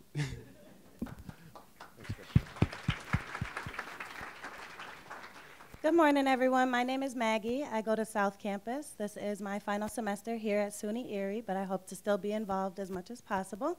And my major is communications, and I do a major in social science, and I'm also going for the human services certificate. Good morning, everyone. Thanks for being here. My name's Keith Hunt. I'm the student government president at South Campus. This is my second year. I'm in the computer electronics and technology program. And, You got some applause for that. That's good. yeah, thank you. Yeah, shout out to the computer electronics technology program. But thank you all for being here. We appreciate that. And South Campus, of course. And to your direct right is one of our other students who was able to. Hi, if you can just tell us your name, your year, your program, and your campus. My name is Anna Marie Valdivia. This is my second year. I go to City Campus, and my program is Health and Wellness. Thank you so very much. What I'd like to do, and I think what we'll do is kind of, I'll have several questions to ask, and the students can then kind of pass the microphone down and each answer to give their own perspective on the questions. We have one last student joining us, so if we can have her come on up and we'll introduce her and get started.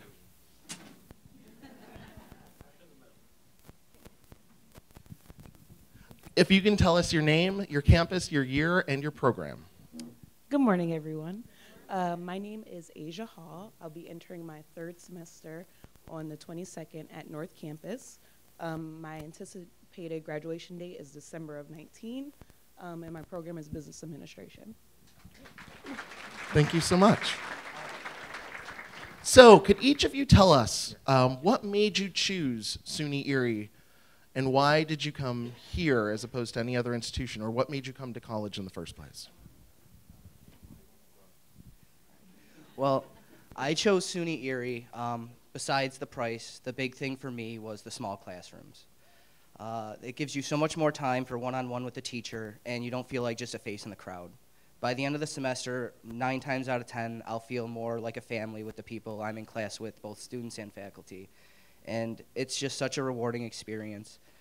I mean, I've been to other colleges besides ECC, but I think this is probably one of my favorite campuses I've ever attended to. And the one-on-one thing with the small classrooms, that's definitely one of the biggest reasons for that too.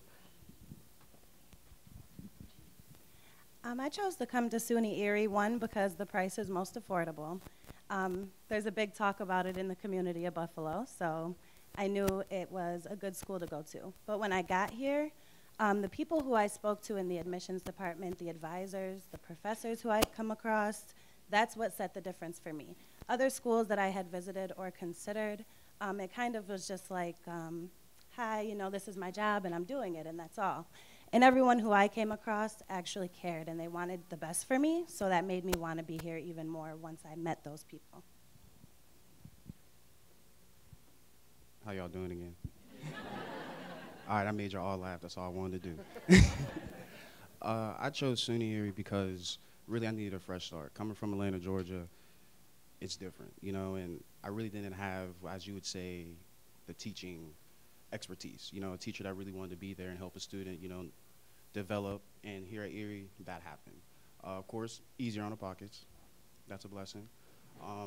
As well, the people were just so inviting, from financial aid all the way down to the athletic department, even the campus staff, just wonderful. So it was just a home vibe, and that's really what made me come here.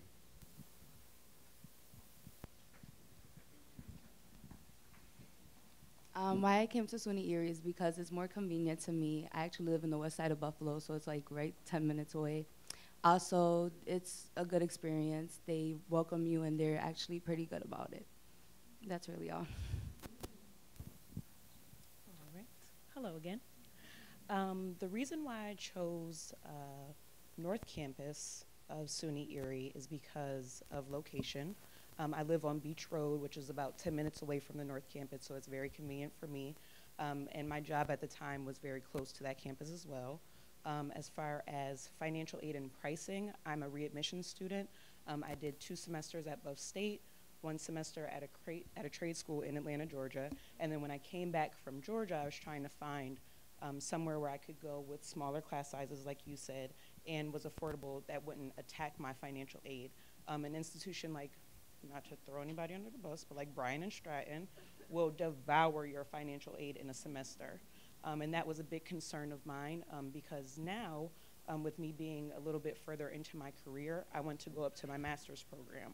So trying to plan out my financial aid where I'll have the funding to be able to afford my master's program and not have to be in hundreds of thousands of dollars of student loan debt. So really ECC was the best place for me to start, has the ability to transfer my credits over to another SUNY college, unlike a trade school like, well, a private school like Bryan or Duville, where you can't really transfer those credits over. ECC has the dual enrollment program that you can go over to Buff State, and with the business administration program, we have the 671 program that transfers you directly into the University of Buffalo for accounting. But my path is taking me to Buff State, so I've been in contact with Buff State, just making sure that everything transfers over correctly. But yeah, that's enough for me. Thank you all.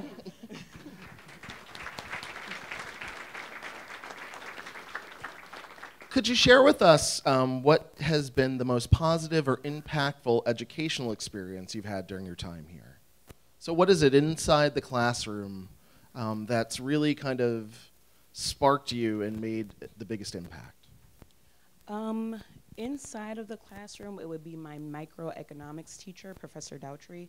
She has been the most positive professor that I've had contact with thus far, just as far as her guidance that she tries to assist students with. If you have questions outside of academically her course, so she'll try to step in as much as she can, not to give too much information if it's not her department to kind of throw you off, but she tries to go above and beyond for you as a professor. Outside of the classroom would be my involvement with you, Jason. I'm a member of the National Society of Leadership and Success under Jason, who is our leader, and just having the opportunity for funding through scholarships and other programs as far as mentorship has been a great asset to me as a student. I'll make the check out to you later. Thank you. Well, I like the engagement in the classes. The teachers are very engaging. They like to participate in the students' lives and make sure that they're getting good grades. Not only getting good grades, but making sure that they understand everything. So I like that positivity. Also, like the positive, like the positive outcomes, never like negative outlook. They always make sure that the students are on track, and it's really the student's perspective if they want to be on track or not, but the teachers take good care of that. So they like to engage a lot, and I like that. I'm a very hands-on person, so I like to engage into stuff like that.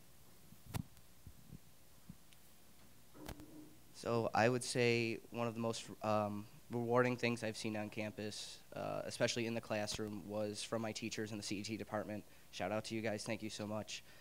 They're always on top of students. Whenever someone's having a problem, they will make sure they will come to you and understand it. If you're having problems with grades, they'll set time on the side to help you out. They'll point you in the right direction. I mean, it's incredible. You don't see that in a lot of places. And outside, it would probably be part of SGA. It's difficult, but it's incredibly rewarding. I'm learning about what I'm capable of and what I can do. I'm pushing myself farther than what I've ever been able to do before. I was never really a public speaker, and I'm a little nervous, but I'm up here now, and I'm giving it my all. And that's because of student government and all the support I have here at SUNY Erie. So thank you all.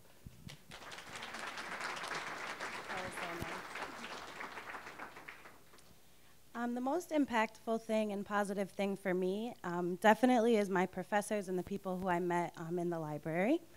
For my professors,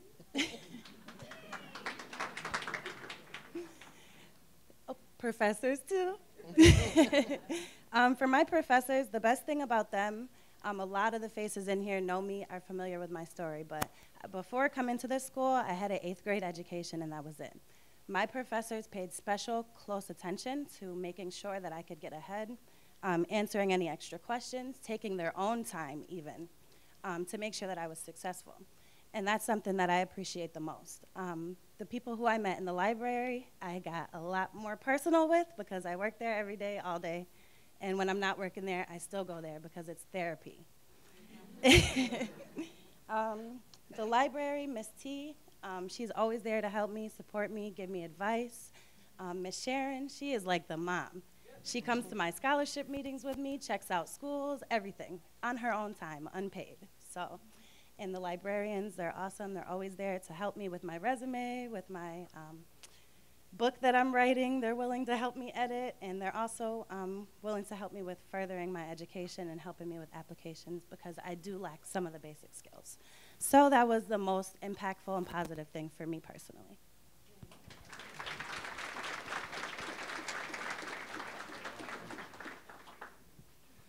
I would probably have to say my most impactful moment would probably have to be my freshman year.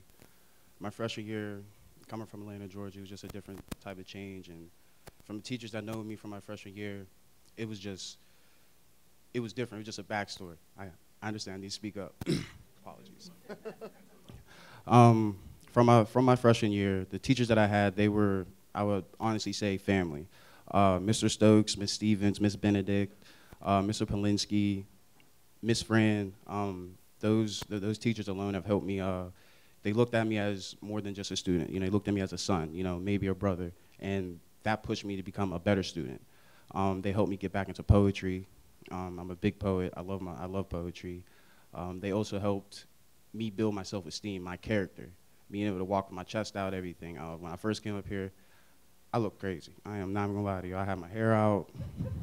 Yeah, I was looking like a straight thug. It was bad. I'll admit it. I'll own it. I'm sorry. It was just such a blessing experience. And then just to go on the faculty, I've had so many friends that have helped me along here, teachers. And outside of school, I probably have to say, working with Jason, I'm also part of the leadership. And in that, he showed me not only to be a voice, but to be a recognizable voice. Not to just fit in, but stand out and to speak out, and to lead and not follow. And that's been the most blessing experience that I can honestly say that I've had. Thank you.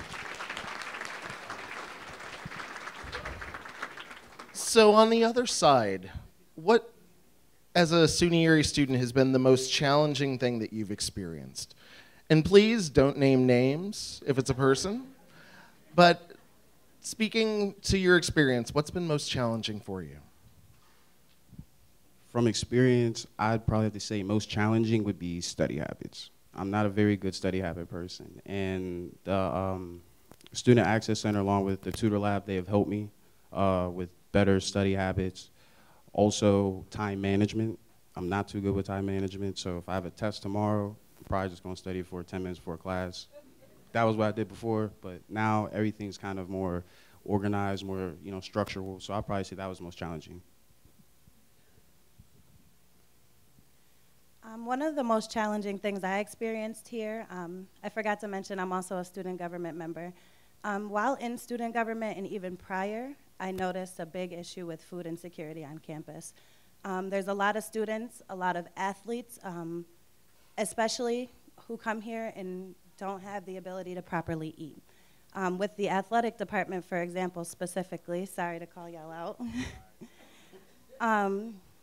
they come to school from 8 o'clock in the morning until 3 p.m. After 3 p.m., they go to football practice until 6:15. By the time they get home, it's 7:30. They have 3 hours left before it's an appropriate time to go to bed and get 8 hours of sleep. That's not enough time to work or secure any sort of income, so they don't have the income to feed themselves and to provide basic needs. And they literally don't have the ability to get these things unless it's given to them by the people around them. And that's something that's been a big initiative for me. I did like a few food pantry proposals in student government, and we have a lot of things that are working behind the scenes that have yet to be announced. But that's something that I found to be the most difficult issue, because there has been times, and I won't add any names or speak on anyone specific. Sorry for my shaky voice, this is a touchy subject for me. In the library, there's been times where some of the football players and other students had asked me to heat up meals for them, and they're opening a can of string beans with their pocket knife, pouring it into a bowl, like, can you heat this up, because this is gonna be my meal, you know? And although it's suffice and it doesn't cause for starvation, it's not enough to maintain health, and certainly not enough to maintain things like practicing for football every day. And for students who aren't athletes, it's such a big concern for them as well, because they need proper nutrition to be able to study, to be able to get to school on time. There's many studies about people who lack food and have food insecurities are less likely to do well in school, because that's something, when you're hungry and it's in your stomach, you can't think of anything else. You can't focus on academics or any other thing for that matter. You're worried about what's best for your body. And when you can't do anything to suffice the needs, it's a little bit of a difficult situation in a school environment, especially in a community environment. So that's the most difficult thing I experienced.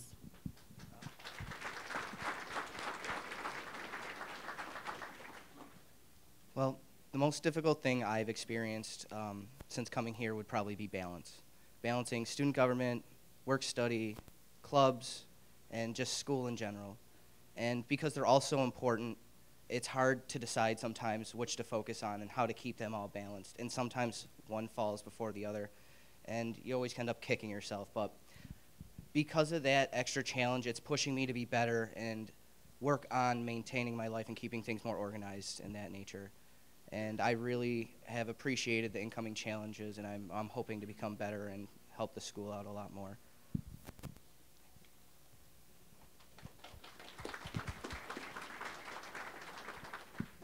My difficult challenge facing in SUNY Erie is definitely my time management. I'm always late to something, as you can see. So yeah, it's really my time management, just managing my time. As my professors know, I'm always late to class, or sometimes I just don't even come. So that's what I have to work on, is my time management, making sure that I'm there on time and just getting the proper academic skills that I can gain from the time that I'm there.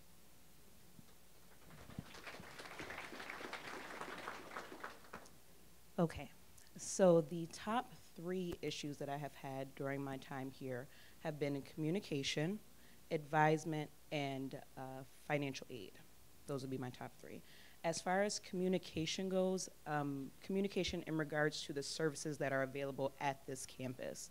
The 5 of us here have all been blessed to come in contact with someone that has led us on the right path towards what we want to accomplish, but not every student has had that opportunity to come and, oh, that is a lot better.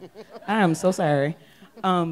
Not every student has had the opportunity to come in contact with someone that has guided them on their path. So for instance, when I said that Professor Doutry went above and beyond to kind of advise us as a professor, we were blessed to have her with that additional knowledge. Whereas I have a handful of first-year students that don't even know who their advisor is. They have no idea who their advisor is. And I asked them, okay, well, what's your plan after ECC? Where do you want to go? They're like, well, I think I want to go to Buff State. I think I kind of want a degree. Okay, well, let me tell you something. I'm 26. I've done this before. You have to get on it. And the discouraging part for them is they don't know which way to go. It's not that they don't want to do better. It's not that they don't want to find the information. They just don't know. So it's our job as students for us to have these connections, and your job as staff members to reach out to everyone that you can. Because, I mean, if we can all reach out to 5 people, I'm pretty sure that we can touch every student at Erie Community College. So as far as communication, promoting the services that we have available at this campus. And I'll say again that Jason has been a blessing as a mentor for me, just with the opportunity for funding to reach my goals. As far as financial aid, not to throw anybody under the bus. Financial aid, y'all in here? Okay. Well, not to throw anybody under the bus, but as a Fresh Start student, there are certain requirements that you have as a Fresh Start student to be eligible for your financial aid to come back once you complete that first semester. If someone would have told me you have to have a certain rate completed, then I would have registered for more classes last semester. By the grace of God, I did become eligible. I got a 3.6 last semester, and the amount of courses and credit hours that I took did make me eligible for financial aid. But if I would have came back part-time, or if I would have chose a different option, I wouldn't have been eligible for financial aid this semester, and it would have discouraged me to continue my journey when I get a bill for $2,000 saying you have to pay out of pocket, when it was my understanding that if I just came back and passed my courses, I would be eligible for financial aid. The communication of your requirements for financial aid. Who is going to be there to break that down? For me, for someone that understands it, but for a first-year student that doesn't even understand the basics of signing a student loan. Who's going to communicate that to them? That needs to be our job. Not all high schools have life course training or student loan training, budget training, like overall guidance to life. And it is our job as a community college to train students on how to get through this journey and get through life. So that's kind of what I do as a member of the National Society of Leadership and Success. I hold on to those first-year students and say, hey, I did student loan collections. This is when I learned about it. Be careful for what you're signing up for. Be knowledgeable of what you're doing. And now with financial aid will not cover courses that are not directly related to your major. Are you aware of that? Painting might be fun, but you're going to have to pay for it. So who's telling the students this? You know, so if you have the knowledge or anything in your class, even though it may be outside of your general requirements, if we could all just do a little bit more. I know everybody's doing something. I'm not saying we're not doing anything, but if we could all do a little bit more as far as educating those around us, that would be fantastic. Thank you, Asia. And our final question for the group here. Last year, President Hikoy introduced the concept of SUNY Erie Cares. And one of the tenets, and I would argue one of the most important tenet of that, is putting students first. So what are some of the ideas that you have, or what are some of the things that SUNY Erie could do better to put students first? All right, well, back to what I was saying. So something that kind of touches on your point with the need of feeding students, us, Jason, doing a better job as far as communicating when we did our food drive. that could have assisted students, because we saw a lot of teachers come out to donate pallets of food for students for the holidays. That's something that maybe we could do as an organization to get in contact with student government, of working together to feed students on a regular basis, communicating what services we have available to assist students. It's kind of, if you knew better, you do better. And it kind of touches on a point that I was speaking to one of my friends. She's a real estate agent. And we talked about the cycle of poverty in the community, and how you have generations of individuals that are living off of the system. And that's kind of inherited of what you know to do. You have a need, you go downtown to the Raft building and you get services to get you by. But people aren't finding the knowledge of, we have the NACA program that can help individuals acquire equity in property for low-income people, for low-income communities, to help acquire generational wealth. And a lot of people don't even know what NACA is. So if we could do a better job as far as educating, we can stop those cycles of generational poverty, generational lack of knowledge, anything, just communicating what we have available to people. So it starts with us, you know, having that knowledge, doing better, us keep on pushing, trying to get more people involved, but also with you all getting more people in the doors and letting them know what's required of them. Thank you.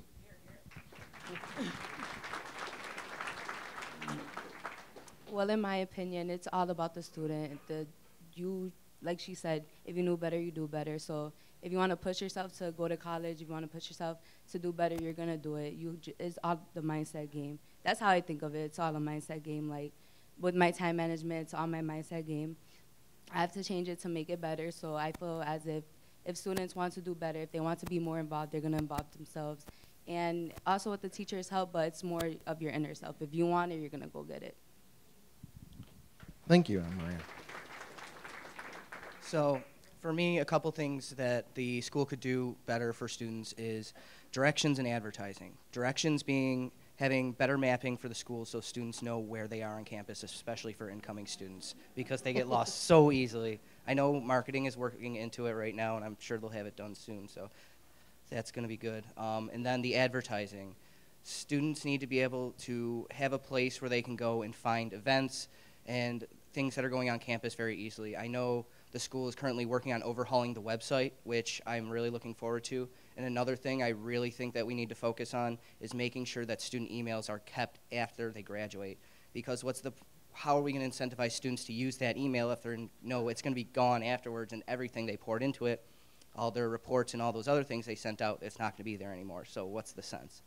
And email blasts aren't going to mean much either if the students aren't already incentivized to use it. So that's one of the big things for me, and I'm hoping we can get those things worked on relatively soon. Thank you.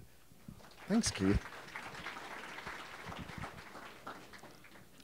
One thing that I think SUNY Erie could do to help put students first, touching on a little bit about what she was talking about, the communication within departments seems to be a bit lacking. I visited a lot of different departments as a part of student government, so there are a lot of departments who have it together within themselves. But what the possibilities for students are, if they're able to connect with different departments, is a whole nother world. And you can maximize your time at SUNY Erie if all of your departments were intertwined in the know with each other, kept everybody up to date with what's going on with their department, even if it takes a meeting once a month or a little bit extra to make that happen. Because a lot of things that I found out, this is my 4th and final semester, and I managed to get 2 degrees and a certificate in the same amount of time students think they can hardly get 1 degree. And that is only because I had the proper advisement. I had the people around me telling me how to do these things. And not that that'll be everybody's path. It can be on an array of different things. Student engagement, bullying in the school, all of these things can be improved if departments were to communicate with each other. So that's one thing I think SUNY could do to make things better. Thank you, Maggie. I would probably say what SUNY Erie could do to improve would be life skills. Because a student that's coming into here from their freshman year of high school to possibly their senior year here, if they so choose so, there's so many changes, you know, whether it be financial, you know, personal, you know, you name it. There's so many changes, and a lot of people do not know how to speak on that, how to basically conversate it, or who to speak to. So I do feel like that should be something added, as well as the orientation says, start here, go anywhere. I do believe that in orientations, it should all be a fresh start. Students should be able to speak to the student next to them. Games should kind of be incorporated. It should be kind of like an introduction process, not kind of just like a business meeting, because after a while, memos, business meeting, you get a little nod off. It happens. I've done it. Okay. But I do believe that is something that can help students and also help the culture of SUNY Erie, sorry. And it's also that we want the next generation to be able to help the generation before them or after them. So if we can't help them now, how can we say that we're practicing or building a future? Thank you, Christian. And it is really, from the bottom of my heart, I thank you all for taking the time today to speak with us, because I do think that putting students first, you are the reason that we're here. You are the reason that we come to work every day, and your success is our success. So thank you. If you want to give a round of applause. I just want to give a quick plug, if I may. Oh, thank you. Yeah, stand up. Show them love.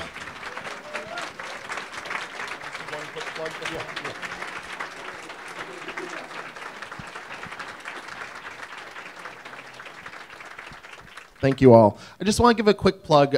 Both Maggie and Asia and Christian spoke about the National Society for Leadership and Success.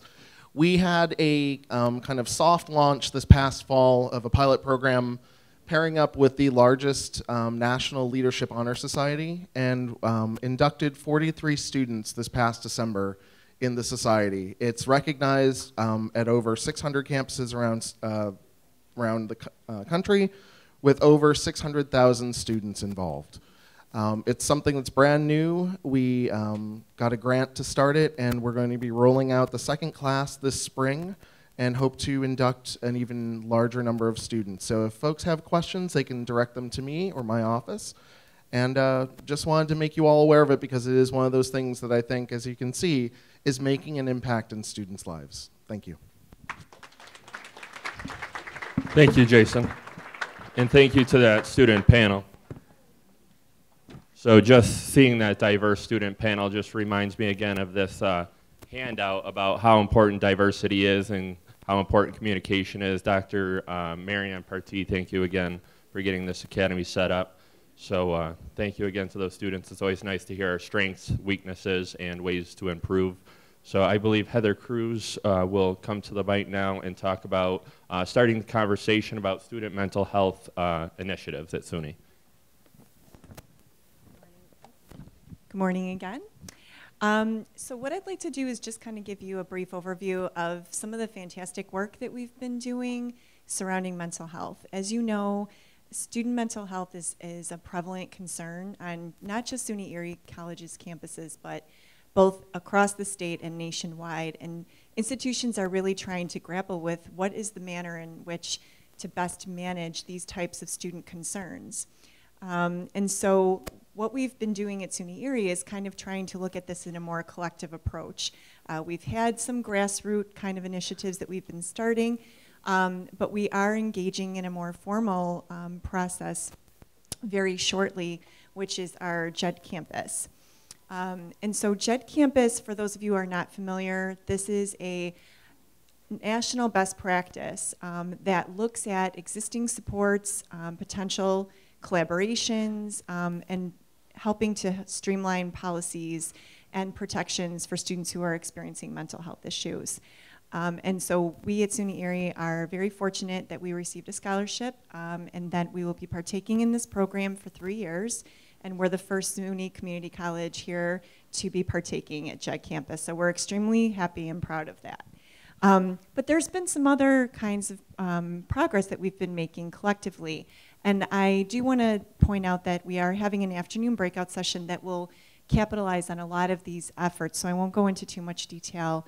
But I do want to mention that some of the things that we're looking at in our presentation is the prevalence of mental health concerns on college campuses. What does that look like?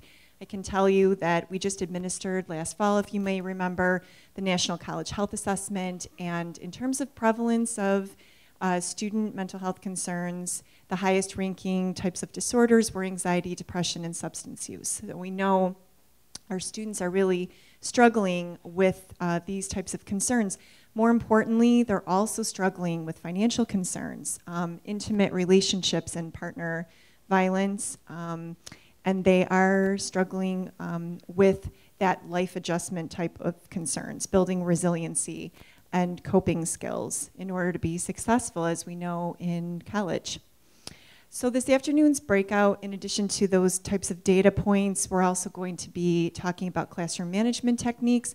We have our fantastic student access counselors, Susan McLaughlin, Erin Garman, and Fran Moyer, as well as our Director for Student Access Center and Veteran Services, Dan Frontera, that will be going over classroom management techniques.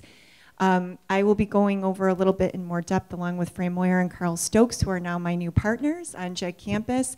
We'll be going over the program in a little more detail, including next steps. And then in conclusion, we'll be having an overview of our mental health first aid training program. For those of you who aren't aware, we do offer this training on a monthly basis. And Kim Krull and Lisa French, counseling chairs here, are the facilitators of those trainings. They're offered every month at City Campus for 2 afternoons, usually on a Friday. And you do receive a certificate that's good for 3 years. Since we've had the grant, we've trained approximately 500 faculty, staff, and students. So I think it really does tell that a lot of people are really looking for answers in how to make a difference, not necessarily solve all of the problems, but how can we be a source of comfort and a sense of referral and get students on the right track to where they need to be. Lastly, I'm proud to announce that we have now had our new crisis services sexual assault advocate. She is now coming on campus. She'll be here starting next week. I'm in the process of onboarding her, but Sade Garcia will be here, and she's going to be stationed at the North Campus, but she will be assisting students, faculty, and staff for any type of sexual violence concerns, counseling, and referral. So she'll be at the North Campus K151 on Tuesdays and Thursdays from 12 to 4 in the afternoons. So thank you very much. Thank you, Heather. Are you sure you don't want to continue? We have 8 more minutes. So, okay. I'll have to go into a short math lecture. Is there a question over here? So can you stay at the mic for a sec? Okay, I'll ask it. What's the question? Are you willing to do any classes at South Campus? Mental health first aid? Yes, we are trainers. We have occasionally offered another campus location like North and South. It is something that we would revisit again. The initial conditions of the grant, we really had to stay more at City and the North Campus, but now since we've been renewed on a different type of grant, we'll be able to expand those trainings to other campuses. You're welcome. Other questions for Heather? Not to make her stay up here any longer. This is available for students as well? Yes, and actually, very interestingly enough, so I send out training announcements through Starfish, and I would say that we have almost 60% of student enrollees in the mental health first aid training as opposed to faculty and staff. So students really want to know. They are experiencing that in their lives. They have friends that they know who are struggling or family members, and it really does give them a sense of control a little bit about how to effectively intervene and help somebody that they see. And they're the first ones, before any of us will ever get to those students, we know that our peers are going to be the ones to get to them first. So that's it's really encouraging. Thank you. I promise I'll let you sit down now. So for the next 35, 40 minutes, we're going to be moving into the quick 3-minute presentations about our breakout sessions for 1, 2, and 3. Mike Delaney with a question in the back. Yes. Marvin Wilson's going to do 5 right now. Yes, yes. Okay, so I would like to. And then we're doing the 3 minutes. Yeah, okay. Can Marvin Wilson come up for Men of Merit? If anybody else is doing the 3-minute presentations, can you please come to the